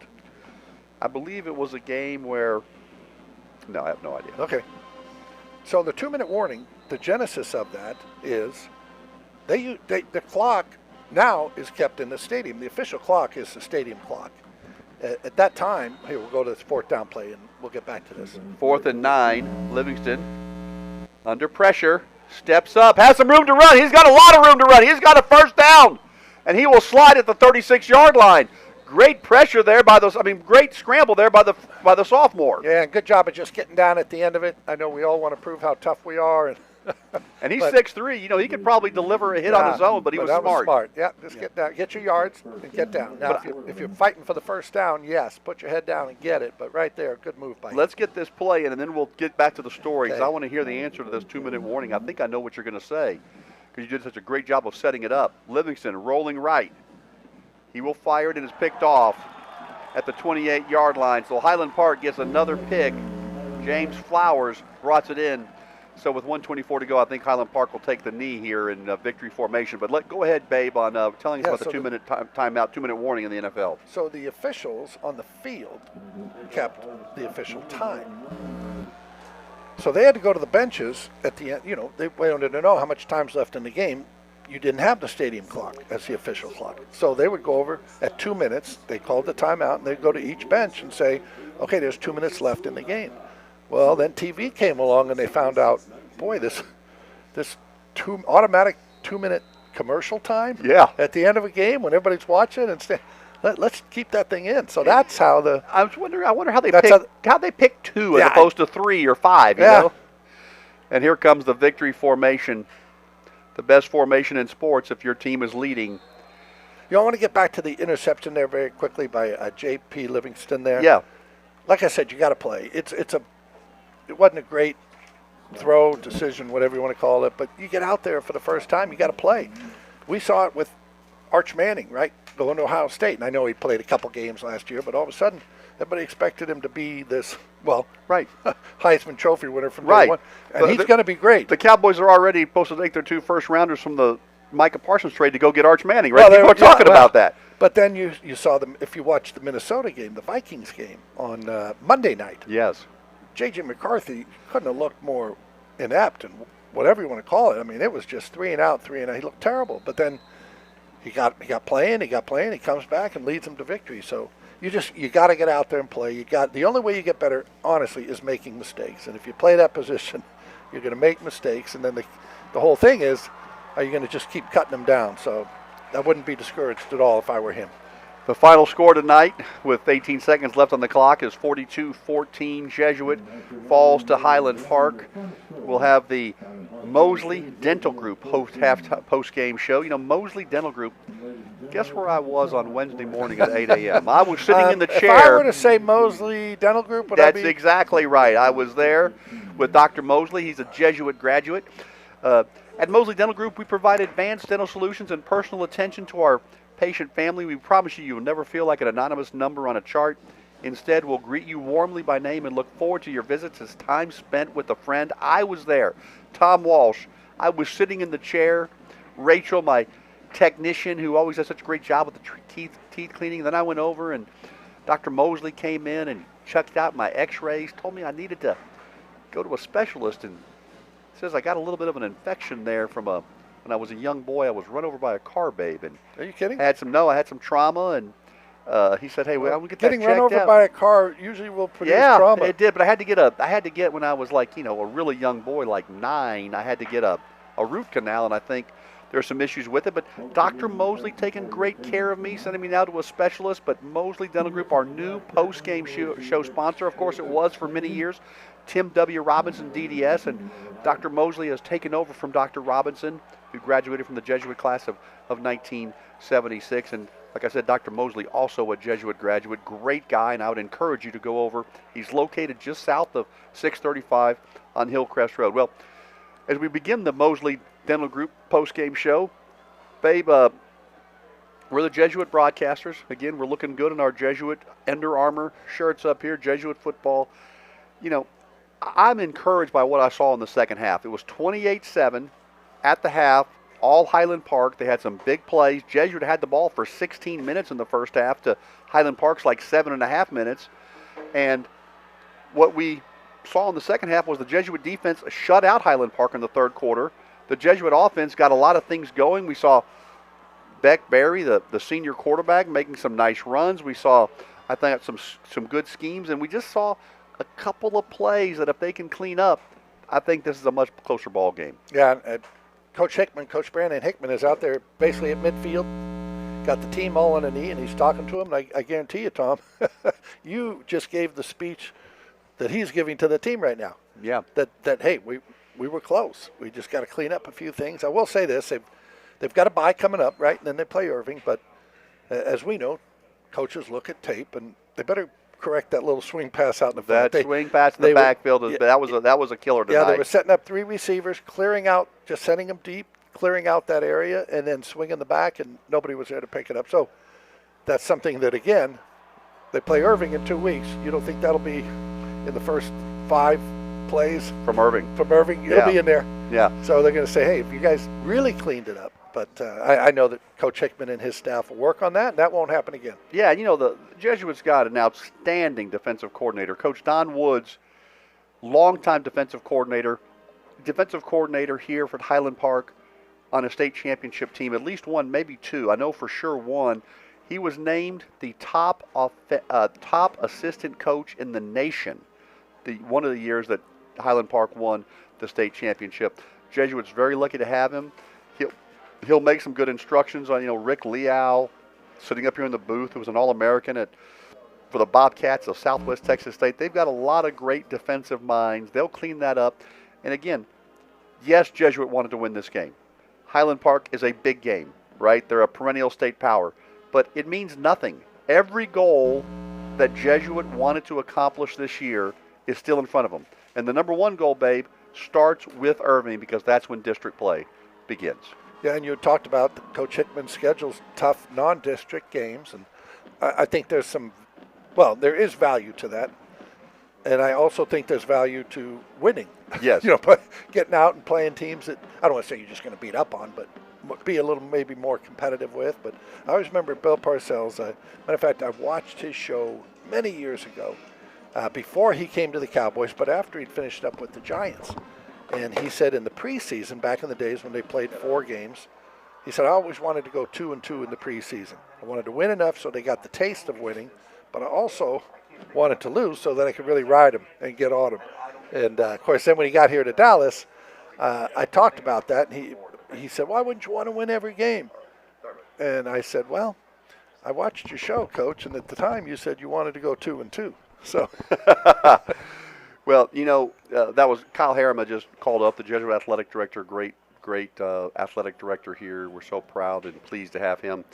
We have some technical issues. We will not be able to go to Brandon Hickman today. He's always willing to do it, and they were trying to make it happen right now, but we're not going to be able to do it. So we'll get his thoughts later. But I love that story about Coach Parcells. You hosted the Bill Parcells, I guess, weekly show for a number of years, didn't you? For all 4 years that he was here, yeah. It was great. It was great. And you always, we get together quite a bit, and You and Coach Parcells? No, you and me. Oh, and you always have some great Coach Parcells. You and Coach Parcells have been getting together. You always have some great Coach Parcells stories, and you know, I mean, the Coach Parcells that you see in that is the Coach Parcells, right? Like the guy that says, "Hey, don't put him in Canton quite yet," right? And talking about any linebacker that people want to compare to Lawrence Taylor. I got my funny Lawrence Taylor story for you. So with Coach Parcells, it's Lawrence Taylor, okay? Then it's God, and then it's his daughters.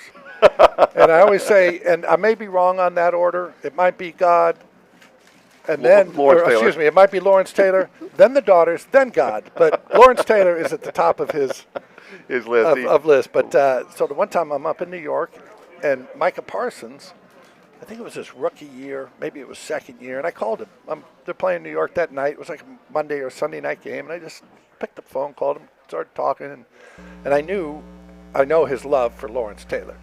And I said, Coach, let me tell you, this Micah Parsons, I said, he may just be the next Lawrence Taylor. Wow.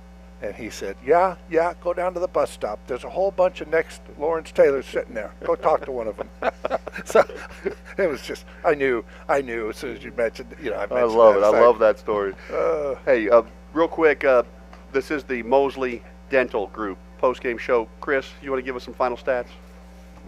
Sure. I was going to add to that.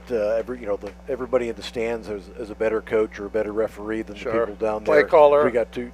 Years and years ago, the great Tommy Lasorda was on the Johnny Carson show, and he said, "You know what, Johnny? Every time I need a big hit or I need a big strikeout, I've got the guy to do it. Every single time. The hard part is to get him to put down his beer and hot dog and come down and do it." Oh, that's great. That's a great story. All right, there's Chris Martinez on the Mosley Dental Group postgame show with the final stats. Okay, for Jesuit, tough day, only 14 points. At least they got their offense rolling. Beck Berry, 79 yards on the ground on 13 carries. Berry also had 20 completions for 197 yards. Cade Kirby, 6 catches, 44 yards. Joseph Konings, 61 yards on 4 catches. Max Smith, 4 catches on 38 yards. And Lucas Mayer had a couple of catches. Highland Park, they just were dominant tonight. Buck Randall, the quarterback, only 16 completions, but for 345 yards, 3 touchdowns in the first half, 1 passing in the second half. Buck Randall also had a rushing touchdown from 45 yards in the first half. He had 57 yards on 10 carries, so Buck Randall by himself was over 400 yards of total offense. Isaiah Lee had a 12-yard touchdown run, 23 yards in total. Matthew White had 14 carries for only 74 yards. It sure seemed like it was a lot more yards for him because he was definitely a workhorse tonight. Cannon Bozeman, 109 yards catching on 3 catches, including the 77-yard touchdown. Matthew White, out of the backfield, 5 catches, 150 yards, including a 72-yard to start the game. Wow. Well, it's a good day at the office for a running back. He's a heck of a player, and I was so impressed with Buck Randall. Real quick, at Mosley Dental Group, we provide advanced dental solutions and personal attention to our patient family. We promise you will never feel like an anonymous number on a chart. Instead, we'll greet you warmly by name and look forward to your visits. It's time spent with a friend. I was personally in the chair at Mosley Dental Group on Wednesday, and I hope that you will go see them just south of 635 on Hillcrest Road. And our title sponsor, finally tonight, Veritex Bank, proud to serve as the official bank of Jesuit.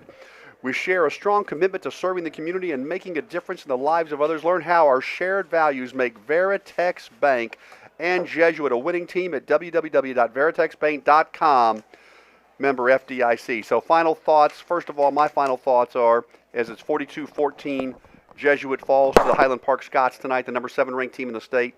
I think we saw a lot of positives tonight. I'm encouraged by what I saw from the Jesuit offense against an outstanding Highland Park team. I think Jesuit is going to be ready to roll against Irving, and Chris Ackles, the voice of Notre Dame Football Stadium, and Kevin Fitzsimmons will be calling that game for you in 2 weeks. Babe Laufenberg, my great friend, I want to thank you for being with us tonight, taking the time, volunteering your time to be volunteering. Here. Yeah, there's no I'm not getting paid. Oh, now you tell me. And it's so great. I have an invoice in my little. Oh well, it's so okay. Great to be with you. But what are your final thoughts on tonight's game? My final thoughts is I enjoyed watching football here tonight so much with you, Tom, that I think we should do it again tomorrow. How about we do it tomorrow in Austin? We'll go down, we'll see UTEP play Texas, and then you and I will return to these airwaves on October 10. We'll call the Lake Highlands game. We'll rely on Chris and Carson to take good care of Kevin and Chris over the next few weeks, but I'm looking forward to being with you on October 10. Nah, it'll be good. And I enjoy it. I enjoy watching high school football. I really do. And these kids, and they put so much into it. It's funny. I always say, Tom, if I were playing today, if I were playing high school, I don't know if I'd do it. I mean, we played football during football season. Then basketball came. We went basketball. Summer, we were at the beach. And now it's a year-round deal. The lifting, the off-season conditioning programs, and the heat here in Texas. Now, we had some heat in L.A. I lived in the San Fernando Valley, which got hot, but not Texas like hot. Not Texas hot. But, no, so hats off to all these kids out here giving their best. Well, thank you so much, Babe Laufenberg. I want to thank Trey Bell from Tradio. That's TR3DIO .live/Jesuit. Or you can always catch the games along with our normal YouTube channel. So thank you to Trey Bell from Tradio. He's worked so hard to make sure this broadcast went off from a technical perspective flawlessly. Thanks to Chris Martinez, our longtime partner for 28 years. Thank you to Carson Long, Jesuit Senior. And special thanks one last time to BJ Antes, our halftime guest on the Right Legal PLLC halftime show. And for my longtime great friend and broadcast partner tonight, Babe Laufenberg, I'm Tom Walsh. Your final score tonight, Highland Park 42, Jesuit 14. We're off next week for Community Days, but in 2 weeks, Chris Ackles, Kevin Fitzsimmons, and Chris Martinez will bring you the action with Trey Bell along with Carson Long. Until then, have a great couple of weeks, and go Rangers.